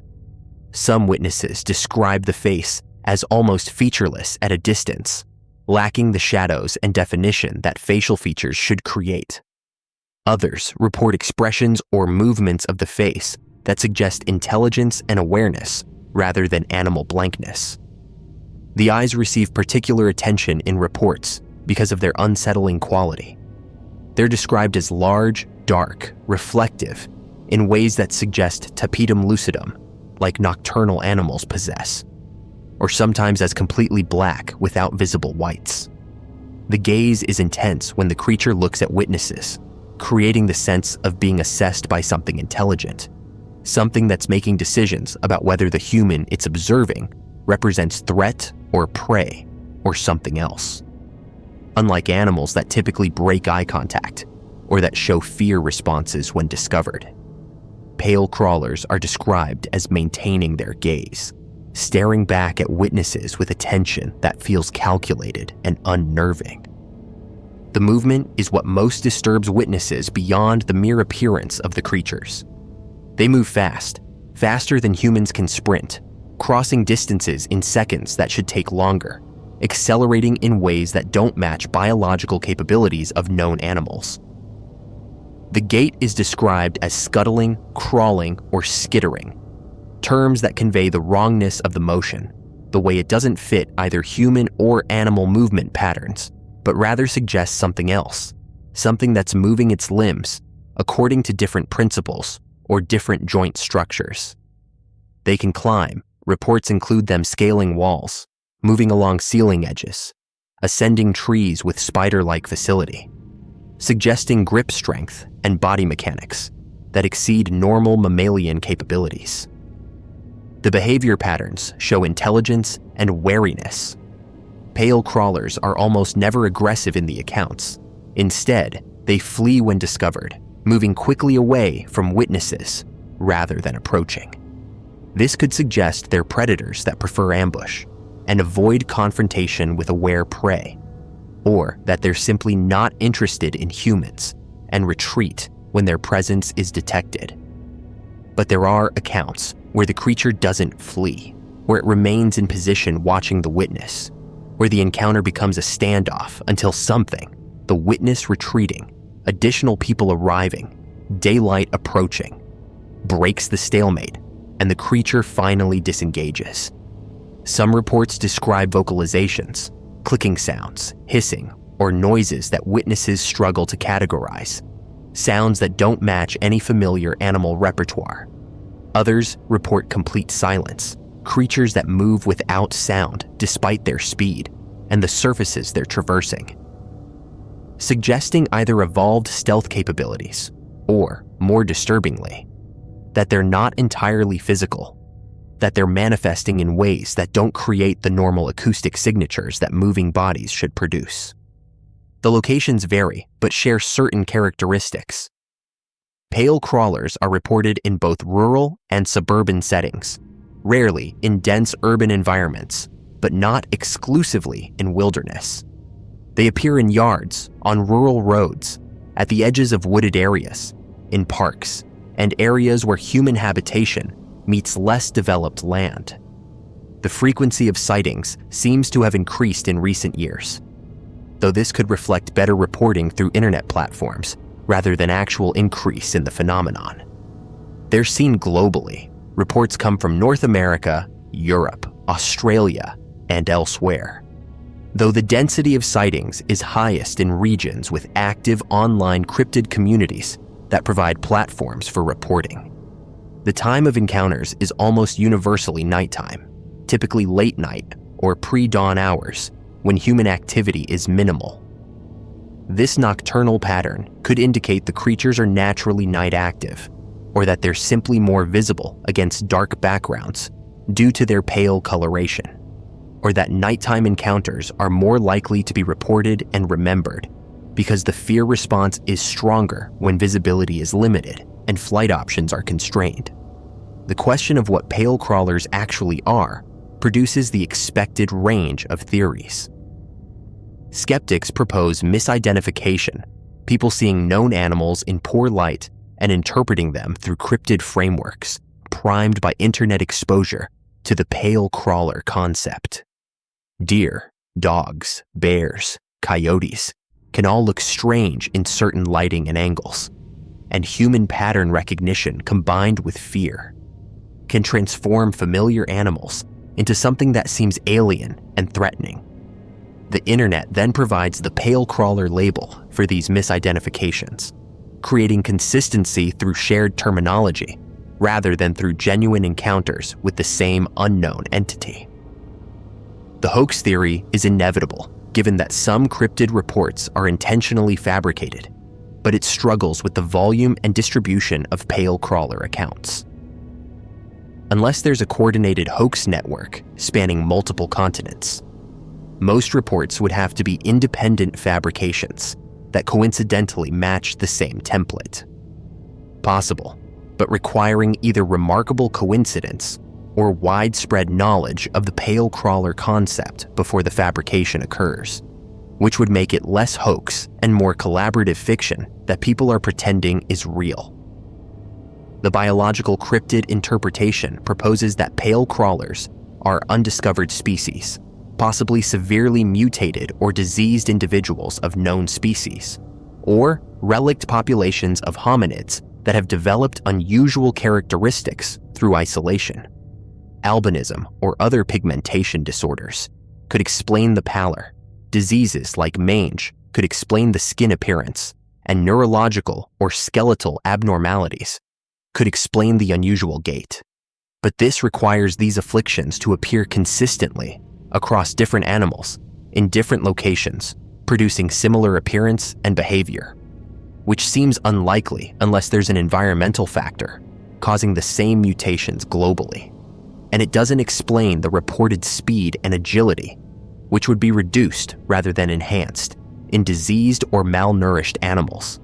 The interdimensional or supernatural theories propose that pale crawlers aren't biological entities, but rather manifestations from other realities, spirits or demons taking physical form, or creatures that exist partially in our dimension and partially elsewhere, which would explain their ability to appear and disappear, to move in ways that violate normal physics, and to produce the profound sense of wrongness that witnesses report. In this framework, they're scouts or observers from elsewhere, entities that monitor or interact with our reality for purposes we can't comprehend, using forms that approximate human or animal shape, but that reveal their alien nature through the uncanny wrongness of their appearance and movement. The connection to indigenous legends like the Wendigo, skinwalkers, or other shape-shifting malevolent entities is frequently noted. These traditional narratives describe humanoid creatures that are cursed or transformed humans, beings that are no longer human, but that retain humanoid form, entities associated with cannibalism, predation, and violation of natural and moral laws. The pale crawler could be modern encounters with whatever these legends describe. Traditional entities persisting into the present and being documented now through internet platforms rather than through oral tradition. The psychological and cultural theory suggests pale crawlers are archetypal manifestations, expressions of primal fears about predation, disease, corruption of human form, and the uncanny. The specific details, the pallor suggesting death or disease, the quadrupedal movement suggesting regression from humanity, the elongated limbs and wrong proportions creating uncanny valley response, are all elements that trigger deep psychological unease. The internet allows these archetypal fears to be shared and elaborated collectively, creating a contemporary monster that fulfills the same cultural function that Wendigos and werewolves and other transformation creatures have fulfilled historically. What's indisputable is that people are reporting these encounters, that the reports share specific consistent characteristics despite coming from geographically dispersed witnesses, and that the phenomenon has achieved enough recognition that pale crawler is now an established category in cryptozoology and paranormal communities. Whether these reports document encounters with a genuine unknown entity, whether they represent misidentifications interpreted through a cultural lens that's been shaped by internet sharing of the concept. Whether they're psychological experiences manifesting as external perception, or whether they're some combination of real phenomenon and cultural elaboration, the pale crawler has entered the catalog of contemporary cryptids. For witnesses who report seeing them, the experience is profoundly disturbing. The combination of humanoid intelligence suggested by the gaze and behavior, the animal movement patterns that feel wrong, the physical impossibility of some of the reported feats, and the visceral fear response that encountering them produces creates lasting psychological impact.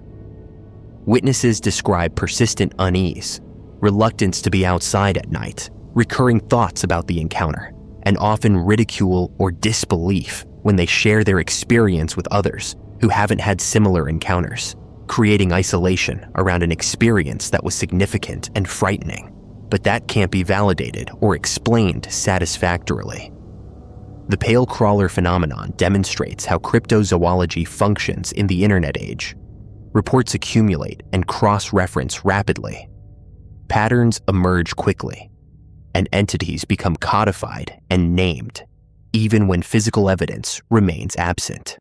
Whether this represents improved documentation of genuine rare encounters that were previously dismissed or isolated, or whether it represents the creation of shared cultural monsters through the feedback effects of online communities, validating and elaborating each other's experiences and stories, depends on whether the creatures themselves are real, or whether they're emergent properties of human psychology and culture interacting through digital networks. What persists across all explanatory frameworks is that people continue to report seeing pale, humanoid creatures moving on all fours in disturbing, unnatural ways. Creatures that appear at the edges of human habitation, that watch and flee and sometimes hold their ground, that move faster than they should and appear designed for purposes we can only speculate about, that trigger fear. Responses suggesting our ancient predator detection systems recognize them as threats despite their rarity and despite the lack of attacks or deaths attributable to them. The pale crawlers, whatever they are, biological cryptids, interdimensional manifestations, misidentified animals, or shared cultural creations, have established themselves in the contemporary catalog of things that might be encountered in the darkness at the edges of human settlement, things that look almost human but move like animals, things that are pale and wrong and fast, things that scuttle and crawl and watch with eyes that suggest intelligence behind them. Awareness that makes the encounter feel not like surprising an animal, but like being assessed by something that's deciding what to do about the fact that you've seen it, that you're standing there, frozen, trying to process what your eyes are showing you, while your instincts scream that you're looking at a predator, at something dangerous, at something that shouldn't exist. But that's right there, moving in ways nothing should move, pale against the darkness, wrong in every detail, gone in seconds but impossible to forget, leaving you certain you saw something while everyone else insists you couldn't have. That pale crawlers aren't real, that you misidentified something normal, that your fear created the details, even though you know what you saw, know that it was there. Know that somewhere in the night, at the edges of human territory, things with pale skin and wrong proportions move on all fours at speeds nothing should achieve, watching, waiting, existing. In the space between known and unknown, where cryptids live, and where witnesses who've seen them are left with experiences that can't be proven and can't be forgotten, can only be shared with others who've seen them too, and who know, despite all skepticism and all reasonable doubt, that the pale crawlers are real, are out there, and that encountering them is an experience that changes how you think about what exists in the dark spaces of the world. The Pascagoula, abduction, floating beings with no faces. On the evening of October 11th, 1973, two shipyard workers, Charles Hickson, age 42, and Calvin Parker, age 19, were fishing on the west bank of the Pascagoula River in Mississippi when they claimed to have been taken aboard a craft by entities that defied every expectation of what alien beings should look like. Creatures so bizarre and so unlike the typical gray aliens that would come to dominate abduction narratives that their very strangeness lends credibility. Suggests that if this was fabrication, the witnesses chose descriptions that were remarkably unconventional and difficult to hoax.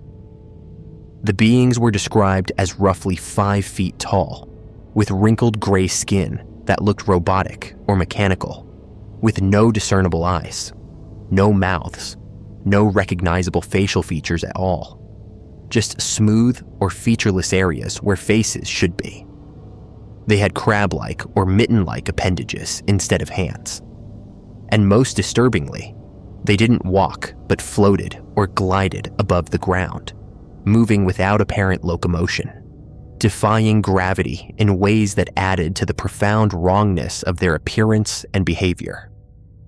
3 of these entities allegedly emerged from an oval-shaped craft that produced a buzzing sound, approached the terrified men through floating rather than walking, and despite having no visible means of communication, somehow paralyzed both witnesses, lifted them through floating or levitation into the craft, subjected them to examination that Hickson described as mechanical and invasive, while Parker claimed to have fainted from fear and remembered little, and then returned them to the riverbank.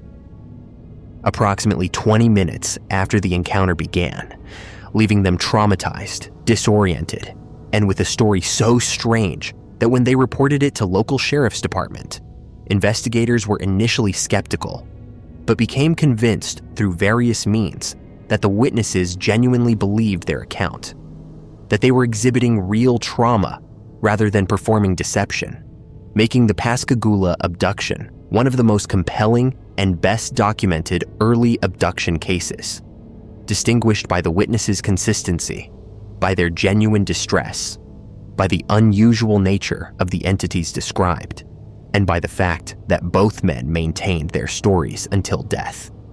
Hickson until his death in 2011, and Parker, who despite decades of trauma and reluctance to discuss the encounter, eventually came forward again to reaffirm that what happened was real, that he was taken aboard a craft by beings that had no faces, that floated rather than walked, that examined him through means he couldn't understand or adequately describe, leaving both men forever changed by 20 minutes of missing time and encounter with entities so strange that they don't fit easily into established UFO narratives, that represent something genuinely other if the account is accurate, something that wasn't human but also wasn't the familiar gray aliens of later abduction accounts, something that seemed mechanical or robotic, but that moved with purpose and intention, something that appeared to be conducting examination or research, but that communicated nothing, that had no faces to read emotion from, that gave no indication of why they were there or what they wanted, except that they took 2 men fishing on a river and returned them 20 minutes later with memories of levitating aboard a craft and being examined by faceless floating beings that violated every expectation of how entities should appear or behave, making the Pascagoula abduction either genuine encounter with non-human intelligence of type we haven't encountered before or since, or elaborate hoax sustained by 2 men for decades despite offering them more trauma and difficulty than benefit, despite Parker in particular suffering such severe psychological effects that he avoided discussing the incident for decades and only reluctantly acknowledged it later in life, suggesting that whether the beings were real or hallucination or something else, the experience was genuine and was traumatic, was something that happened to these men in their perception, even if it didn't happen in shared objective reality, leaving the Pascagoula abduction as one of UFO history's most fascinating and disturbing cases. One of the few where the entities described don't fit templates, don't match expectations, don't conform to the cultural narratives about what aliens should look like, making them either more credible because they're not borrowed from science fiction, or more suspicious because they're so strange that they seem designed to be unbelievable, depending on whether you interpret unconventional details as evidence of authenticity or evidence of creative fabrication, leaving the case as it has been for over 50 years. Compelling, disturbing, well-documented, and ultimately unresolved. The immediate aftermath of the incident is well documented because the witnesses went directly to Sheriff's Department, arriving clearly distressed, Hickson calm but shaken, and Parker so terrified he was nearly incoherent, requiring medical attention for what appeared to be psychological shock. The sheriff, initially skeptical, used standard investigative technique of leaving the witnesses alone in a room with a hidden recording device, expecting them to discuss their fabricated story or break character when they believed they weren't being monitored. The recording instead captured genuine distress, Parker sobbing and asking Hickson if the experience had really happened, Hickson reassuring him in tones suggesting genuine belief rather than conspiratorial coordination, creating audio record that convinced investigators the witnesses weren't consciously perpetrating hoax, that they genuinely believed something had happened to them, even if what happened remained unclear. Both men were subjected to polygraph examinations. Hickson passed unequivocally. The examiner concluded he was telling the truth as he believed it. Parker was too distressed to complete examination initially, but later took polygraphs that also indicated truthfulness. Polygraphs aren't infallible. They measure physiological stress responses that correlate with deception, but that can be affected by various factors. But they do indicate that the witnesses weren't consciously lying, weren't experiencing the physiological patterns associated with intentional fabrication, suggesting that whatever happened, the witnesses genuinely believed their account. The physical evidence was minimal. No unusual radiation, no soil samples showing anomalies, no physical traces at the site beyond the normal riverbank environment. The craft allegedly landed or hovered near the bank, but left no impressions or burns.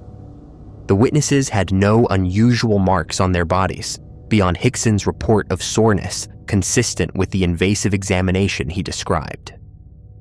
The absence of physical evidence doesn't disprove the account, but does mean verification relies entirely on witness testimony and behavior, rather than on objective material traces that could be analyzed independently. The description of the entities is the most distinctive element. 5 feet tall, gray, wrinkled skin with texture described as robotic or elephant-like. No visible eyes or facial features beyond slight indentations or protrusions that might have served sensory functions, crab-like or mitten-like appendages that ended in pincer-like or stumped formations, rather than fingers. Most bizarrely, they floated or glided several inches above ground, moving horizontally without leg movement, without visible propulsion, as if suspended by forces that weren't apparent to the witnesses. This floating locomotion added to the profound wrongness of the encounter, made the beings seem even more alien than their appearance alone would suggest. The lack of faces is particularly disturbing because humans are hardwired to recognize faces, to find faces in ambiguous patterns, to derive social and emotional information from facial features. Beings with no faces violate this fundamental human perceptual system, create entities that can't be read, that provide no feedback, that offer no indication of intention or emotion through the facial cues that humans rely on for social interaction.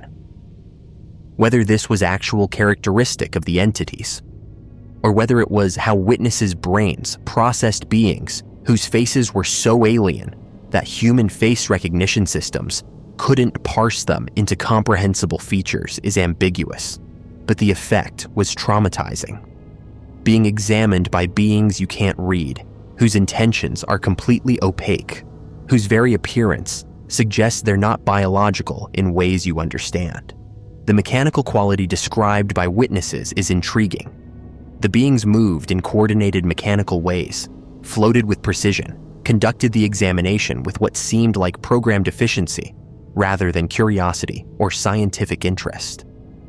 This has led to speculation that the entities were robots or biological machines, that what Hickson and Parker encountered weren't living beings, but rather automated systems sent to conduct examinations, which might explain the lack of faces. They didn't need faces because they weren't conscious entities requiring expression or communication, but rather were programmed collectors executing pre-programmed examination protocols. But if they were robotic, who or what built them? The craft they emerged from was described as oval or fish-shaped, producing buzzing or zipping sounds, appearing solid and metallic. If the faceless beings were drones, the intelligence that created and deployed them remained hidden during the encounter, directing the examination from elsewhere, either from within the craft's interior that the witnesses didn't see, or from remote location, or through automated systems that required no active direction. This interpretation makes the encounter less about meeting alien intelligence directly, and more about being processed by their automated systems, being examined by machines, while the actual intelligence remains inaccessible and unknowable. The paralysis both men experienced is consistent with other abduction accounts. They described being unable to move, being lifted or floated into the craft against their will, but without physical force, rather through some mechanism that controlled their bodies, or that suspended them in fields that prevented movement. Hickson remained conscious throughout and remembered the examination involving a large, eye-like device that moved over his body, scanning or analyzing him. Parker claims to have fainted from terror early in the experience and remembered little beyond the initial approach of the beings, suggesting that different individuals respond differently to the paralysis or to whatever consciousness-affecting systems the entities or craft employed. The 20-minute duration is notable because it's brief compared to many abduction accounts that involve hours of missing time. The witnesses were returned quickly, suggesting either that the examination was efficient and required minimal time, or that time passed differently for the witnesses than for external observers, or that the beings had specific limited objectives that didn't require extended captivity. The brevity might also make the account more credible. It's not elaborated into hours of complex procedures and interactions that would provide more opportunity for confabulation or inconsistency. The location is less remote than many abduction sites. The west bank of the Pascagoula River near a shipyard isn't isolated wilderness. It's near industrial development and population centers. Choosing such a location seems risky if avoiding detection was priority, unless the beings didn't care about being observed, or unless they had capabilities that made detection by others unlikely even in relatively populated areas. No other witnesses have come forward claiming to have seen the craft or the incident, despite it allegedly occurring near dusk when some people would have been active in the area, though absence of corroborating witnesses doesn't prove the event didn't occur, just that if it did occur, it was somehow limited to the immediate vicinity of the two men. The aftermath for both men was severe. Parker, in particular, suffered psychological trauma that affected his life for decades, developed anxiety and stress-related health problems, avoided public attention and discussion of the incident, despite it being a defining event of his life. This doesn't seem consistent with hoaxer behavior. People who fabricate sensational stories typically seek attention and benefit from their notoriety, whereas Parker fled from attention and suffered significantly from being associated with the incident. Hickson handled the attention better, but also maintained consistency in his account across decades, participating in UFO conferences and interviews, but never embellishing significantly beyond his original report, never adding dramatic elaborations that would make the story more compelling or marketable. The cultural impact was significant. The Pascagoula abduction became one of the first widely publicized abduction cases, predating the Betty and Barney Hill cases, full cultural absorption, and occurring years before the gray alien archetype became dominant in abduction narratives. The uniqueness of the Pascagoula entities, faceless, floating, robotic, means they didn't become templates for subsequent reports, suggesting they weren't created from existing cultural expectations about alien appearance, and weren't subsequently copied by hoaxers or confabulators who would have been more likely to describe grays if they were borrowing from abduction narratives. The skeptical explanations focus on several possibilities. Misidentified mundane phenomenon, perhaps military testing of equipment that created lights and sounds that frightened the witnesses, combined with sleep deprivation, or psychological states that created hallucinatory experience of entities and abduction. This struggles with the specificity of the description and the sustained trauma both men exhibited, which seems excessive for misidentifying conventional phenomenon, even combined with hallucination. Hoax is possible, but seems unlikely given the lack of benefit to the witnesses. The sustained consistency across decades, Parker's evident suffering and reluctance to profit from the incident, and the audio recording from the sheriff's department that captured apparently genuine distress when the witnesses believed they weren't being monitored. If hoax, it was remarkably committed and remarkably unrewarding for those perpetrating it. Psychological explanation involving shared delusion, or folie à deux, where one witness's belief contaminated the other, is theoretically possible, but doesn't easily account for the immediate onset. They went from normal phishing to shared complex, detailed hallucination of abduction without apparent trigger or precedent, and both maintained the delusion with remarkable consistency despite it causing significant life difficulties. Sleep paralysis with hypnagogic hallucinations seems unlikely, given that both men were allegedly conscious and active, fishing on a riverbank when the encounter began, not in the transitional sleep states where paralysis typically occurs. The extraterrestrial hypothesis remains most straightforward interpretation if the account is accurate. Non-human intelligent entities in a craft took 2 humans for brief examination and returned them, with the entities having appearance and capabilities that don't match human biology or technology. The faceless floating beings would be actual aliens conducting research or surveillance, with appearance and behavior that's strange to us, but that's normal for them, and with technology allowing paralysis, levitation, and examination through means we don't possess or understand.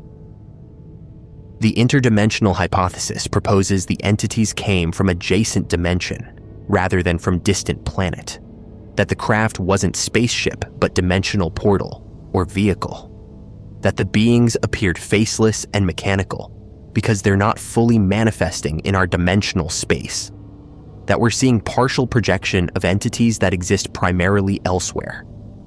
This explains the strangeness of their appearance and behavior through dimensional mismatch rather than through alien biology. Whether the Pascagoula abduction represents genuine encounter with non-human intelligence, represents psychological or perceptual phenomenon affecting both witnesses simultaneously, represents misidentification and confabulation, or represents something else that current frameworks don't adequately describe. The case remains compelling because the witnesses were consistent, were genuinely affected, and described entities that don't fit established patterns, that seem too strange to be borrowed from existing narratives, and too specific to be easily dismissed as generic hallucination. The faceless beings that floated rather than walked, that had no eyes but somehow sensed their environment, that examined humans through means that seemed mechanical and impersonal, that took 20 minutes out of 2 men's lives and left them forever changed, remain one of UFO history's most distinctive and disturbing reported encounters. One of the few cases where the witnesses maintained their accounts until death despite considerable personal cost. One of the few where the entities described are so unusual that they challenge both believers and skeptics to explain how two men fishing on a river could generate or encounter such specific strangeness, leaving the Pascagoula abduction as it has always been: strange, compelling, disturbing, unresolved, and dominated by the image of beings with no faces floating through the darkness, conducting their examination and then returning their subjects to the riverbank.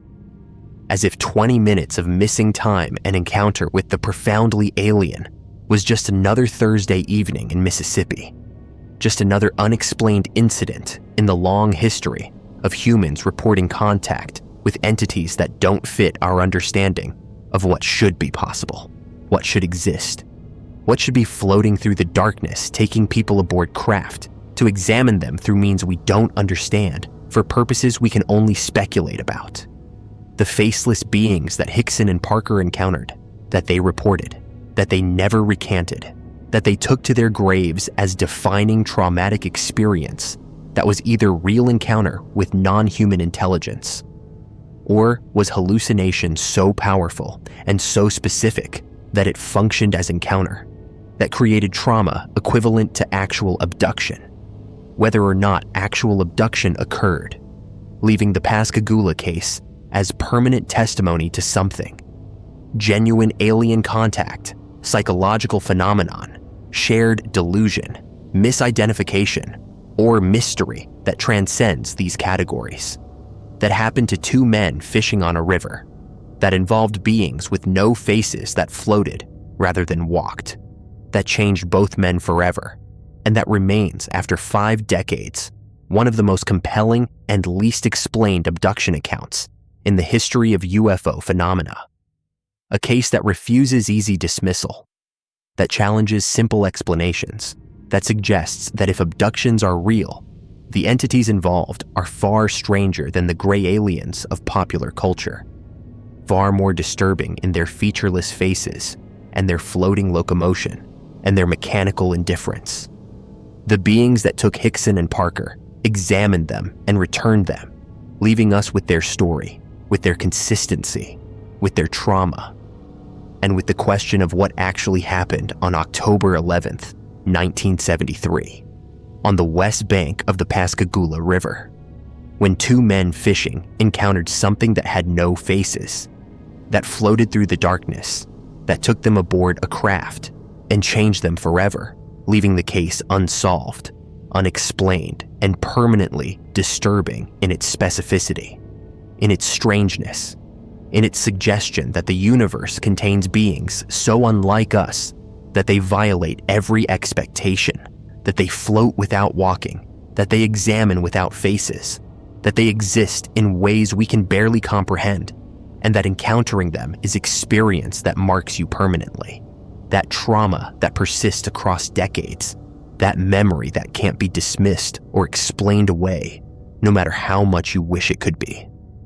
The faceless beings that float in the darkness, that the Pascagoula witnesses encountered, that might be there still, examining, collecting, conducting their incomprehensible research on humans they select for reasons we don't understand, returning them traumatized and changed, leaving cases like Pascagoula as permanent questions in the historical record, as permanent mysteries that suggest reality is stranger than we acknowledge, that the universe contains beings that float and have no faces, and that take people and return them, leaving only the testimony, only the trauma, only the question of what they were, what they wanted, and whether they'll return. The sleepwalkers, people who vanish and return with no memory. They leave their homes in the middle of the night, walking outdoors they unlock without waking, moving through streets with eyes that don't quite see, traveling distances that shouldn't be possible in the time that passes. Sometimes they're found miles away, standing in places they've never been before, with no shoes on their feet and no memory of how they got there. Sometimes they're gone for hours, for days. And when they return or are discovered, their minds hold nothing of the journey. No recollection of walking, no memory of the time that passed. Just a gap, a void where hours or days of their life should be, and a terrible sense that something happened during that missing time, something they were made to forget, or something they're better off not remembering. These are the sleepwalkers, and what makes them different from ordinary somnambulism, from the medical condition where people move during sleep, is the distance they travel, the things they do while absent, and the disturbing evidence that something is calling them, pulling them out of their homes and their lives with purpose that remains hidden from their conscious minds. The phenomenon has been documented for centuries, but has intensified in recent decades. Or perhaps we're simply more aware of it now, that surveillance systems and cell phone tracking make disappearances harder to ignore. A woman in her 30s leaves her apartment in Chicago at 2 a.m, security footage showing her walk to the elevator in her pajamas, barefoot, moving with the slow, deliberate gait characteristic of someone deeply asleep. She exits the building, walks 4 blocks, and then simply vanishes from camera coverage. 16 hours later, she's found in a field 40 miles outside the city, lying in wet grass, her feet torn and bleeding from walking on pavement, and then rough ground, with no memory of anything after going to bed the previous night. She doesn't remember leaving her apartment, doesn't remember the walk, doesn't remember the missing 16 hours. Medical examination finds her exhausted, dehydrated, but otherwise unharmed. Blood tests show nothing unusual. Brain scans reveal no abnormalities. She's a completely normal person who somehow walked 40 miles while unconscious and has no idea why. What separates these cases from standard sleepwalking is the complexity of behavior. Sleepwalkers typically move through familiar environments, navigating their homes or immediate surroundings in automatic patterns. They might walk to the kitchen, might even perform simple tasks, but they don't usually leave the house, don't navigate traffic, don't travel miles through complicated urban geography, requiring dozens of decisions and course corrections. The sleepwalkers do all of this while appearing to be in some kind of trance state, moving with purpose, but without conscious awareness. They unlock doors, sometimes using keys or security codes they need to remember.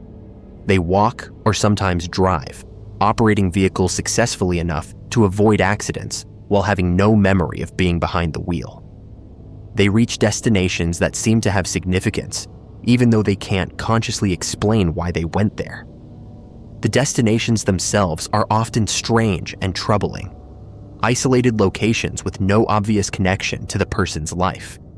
Fields or forests far from urban areas.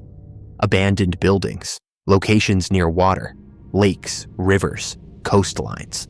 With the sleepwalker found standing at the water's edge as if they arrived at their intended destination and then simply stopped, waiting for something that never came or that did come but left no memory of its presence. Some are found in places that are actively dangerous, on cliff edges or train tracks, in positions that suggest they were brought to the very brink of death and then abandoned before the final step. What makes families and investigators most uneasy is when the sleepwalker is found in impossible locations.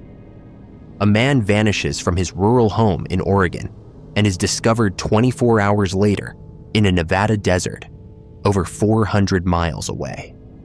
He has no car, no money, no explanation for how he covered that distance. A teenager disappears from her bedroom on the second floor of a house where the windows were locked and is found the next morning in a park 6 miles away, with no evidence she ever left through a door or window that could be opened from inside. The physics and logistics don't work. The distances are too great, the time too short, the access points too secure. Yet the people are gone and then found, and their minds hold nothing but blankness where the explanation should be. Some sleepwalkers are never found or are found too late. Missing person cases where the individual simply walked away from their life in the middle of the night and never returned. Bodies discovered in remote locations weeks or months later. Cause of death: exposure or dehydration, with evidence suggesting the person walked there purposefully, but with no indication of why. These cases blend into statistics, get categorized as accidents or suicides, but family members and investigators sometimes notice patterns. The person left their home in night clothes. They bypassed multiple opportunities to get help or turn back. They moved toward a destination they had no known connection to, as if being guided or compelled by something that overrode their survival instincts and conscious will. There are also disturbing reports of what some sleepwalkers do during their episodes, activity that's too complex, too purposeful to be explained by unconscious wandering. A woman with no technical knowledge is found in her garage, disassembling electronic devices with tools she doesn't remember knowing how to use.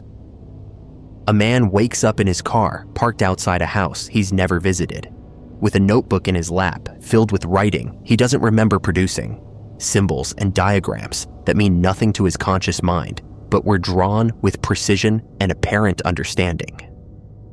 Children are found in rooms they never entered while awake, playing with toys arranged in patterns that seem to have meaning, speaking words in their sleep that adults later realize might be coordinates or codes. The phenomenon seems to run in families sometimes, suggesting possible genetic component. Multiple members across generations experiencing episodes where they vanish and return with missing time. But it also appears to cluster in certain locations, areas where multiple unrelated people have experienced sleepwalker episodes over years. Is there something about these places, electromagnetic anomalies, geological formations, proximity to facilities or installations, that triggers the phenomenon? Or are people in these areas being deliberately targeted by something that requires them to be in specific locations at specific times, using their bodies for purposes that leave no trace in conscious memory?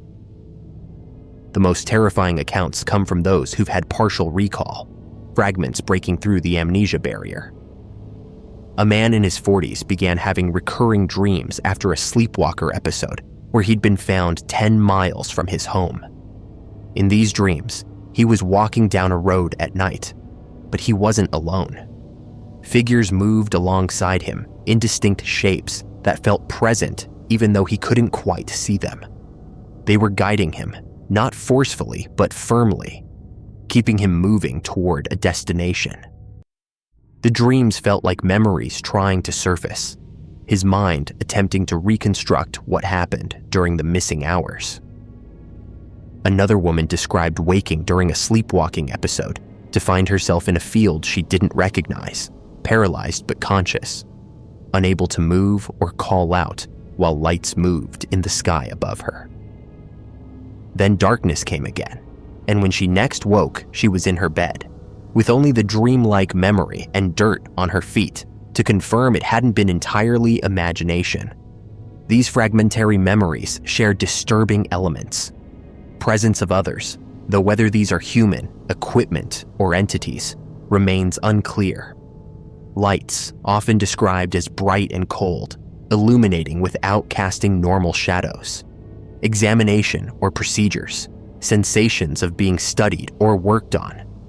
Physical inspections that leave no obvious marks but linger in body memory. Communication without words, information or instructions transmitted directly into the mind, bypassing language and producing compliance without conscious agreement. And always, the overwhelming sense that this is being done for a purpose, that the sleepwalker is serving a function during their missing time, completing tasks or providing services, or undergoing processes that remain completely hidden from their waking awareness. Medical science struggles to explain the phenomenon beyond superficial diagnosis. Yes, these people are sleepwalking in the technical sense that they're moving while not consciously aware. But the distance, complexity, and apparent purpose of their actions exceed anything normal parasomnia should produce. Brain activity during these episodes, when it's been measured through EEG monitoring in controlled settings, shows patterns that don't match either normal sleep or normal waking. It's a third state, consciousness operating in a mode that resembles neither sleep nor wakefulness, but something else, as if the brain has been shifted into a different operational frequency where external guidance can be received and followed. Theories about what causes sleepwalker episodes range from neurological to paranormal. Some researchers propose it's a dissociative state triggered by trauma or stress, the mind separating from conscious awareness while the body continues functioning on autopilot, traveling to locations that have psychological significance the conscious mind refuses to acknowledge. But this doesn't explain the impossible distances, the access to knowledge or abilities the person shouldn't possess, or the clustering in certain locations and families. Others suggest electromagnetic influence, signals or fields that can trigger specific brain states and compel motor activity, essentially remote controlling human bodies through technological means. This would require capability far beyond publicly acknowledged technology, but certainly within the realm of classified research into brain-machine interfaces and neural manipulation. Then there are explanations that venture into territory most scientists refuse to consider seriously. That sleepwalkers are being summoned, called by entities or intelligences that require physical human presence for procedures or purposes we can't comprehend. The person is pulled from sleep into a trance state that allows them to be guided to specific locations where examinations or experiments are conducted, after which their memory is wiped and they're returned or left to be found. This aligns with alien abduction narratives, with the key difference being that sleepwalkers travel under their own power rather than being transported, as if the abducting intelligence prefers or requires the subject to come to them, rather than doing the collecting directly. Some of the most disturbing cases involve sleepwalkers who weren't alone when found. A couple in England both experienced episodes on the same night, waking up together in a church 10 miles from their home, neither with any memory of leaving or traveling. A family of 4 was discovered standing in a field in formation, perfect spacing between them, all facing the same direction, none with any recollection of how they got there or why they were positioned that way. Group sleepwalking shouldn't be possible. There's no mechanism in conventional understanding for multiple people to simultaneously enter trance states and coordinate complex travel and positioning. Yet it happens, suggesting external coordination, something that can affect multiple minds simultaneously and direct them toward shared purpose. There's also the question of what happens to sleepwalkers who are never found. How many people categorized as missing persons are actually sleepwalkers who traveled too far, who reached destinations they couldn't survive, or who encountered something during their episode that ensured they wouldn't return? The majority of sleepwalker incidents we know about are the ones where the person was found and documented. What about the ones where no one witnessed the departure, where the person lived alone, or no one checked on them for days, where they vanished into the night and the trail went completely cold? Are there communities of permanent sleepwalkers somewhere, people who never woke from the trance, who continue serving whatever purpose required them to leave their lives behind? The phenomenon has implications that reach into the core of autonomy and consciousness. If your body can be activated and directed without your awareness or consent, if you can travel miles and perform actions while your conscious mind is completely absent, then what does that say about the nature of consciousness and will? Are we truly in control of ourselves, or is conscious awareness a thin layer riding atop deeper processes that can be accessed and manipulated by those who know how? The sleepwalkers demonstrate that human bodies can be piloted remotely, guided to destinations, and made to perform tasks while the person inside remains unconscious. What percentage of our actions are genuinely autonomous? And what percentage might be influenced or directed by forces we don't perceive? Some victims of repeated episodes report growing fear of sleep itself, the dread of closing their eyes, knowing they might wake up somewhere else, somewhere dangerous, with no memory of how they arrived or what happened while they were there. They try to secure their environments, locks and alarms that should prevent departure, but somehow they still escape, still end up miles away when morning comes. The security measures fail or are bypassed, as if the compulsion overrides physical barriers, as if whatever pulls them out has the capability to ensure they reach the destination regardless of obstacles placed in the way. The missing time is perhaps the cruelest aspect. Hours or days of your life gone, erased, with only your exhausted body and possibly injuries or evidence of travel to confirm that time passed and you were active during it. What did you do? What was done to you? Who did you see or encounter? Your life has been edited, sections removed, and you have to live with knowing there's a gap in your existence that you'll never recover. For some, the not knowing becomes unbearable. They undergo hypnotic regression, desperately trying to recover the memories, and sometimes fragments return, flashes of light, sensation of movement, presence of figures, overwhelming sense of purpose or importance, but nothing that provides clear answers, only hints that make the mystery more disturbing. There are whispers about government interest in the phenomenon, researchers from military or intelligence agencies interviewing sleepwalkers, collecting data, trying to understand or perhaps replicate the mechanism. If human beings can be remotely activated and guided to perform tasks without conscious awareness or memory, the applications for intelligence operations are obvious. Imagine being able to turn anyone into an unwitting courier or observer, having them travel to specific locations, witness or retrieve specific information, and then return with no memory of the operation. They couldn't be interrogated because they genuinely don't know what they've done. They couldn't be compromised because they're unaware they've been used. The perfect asset is one who doesn't know they're an asset.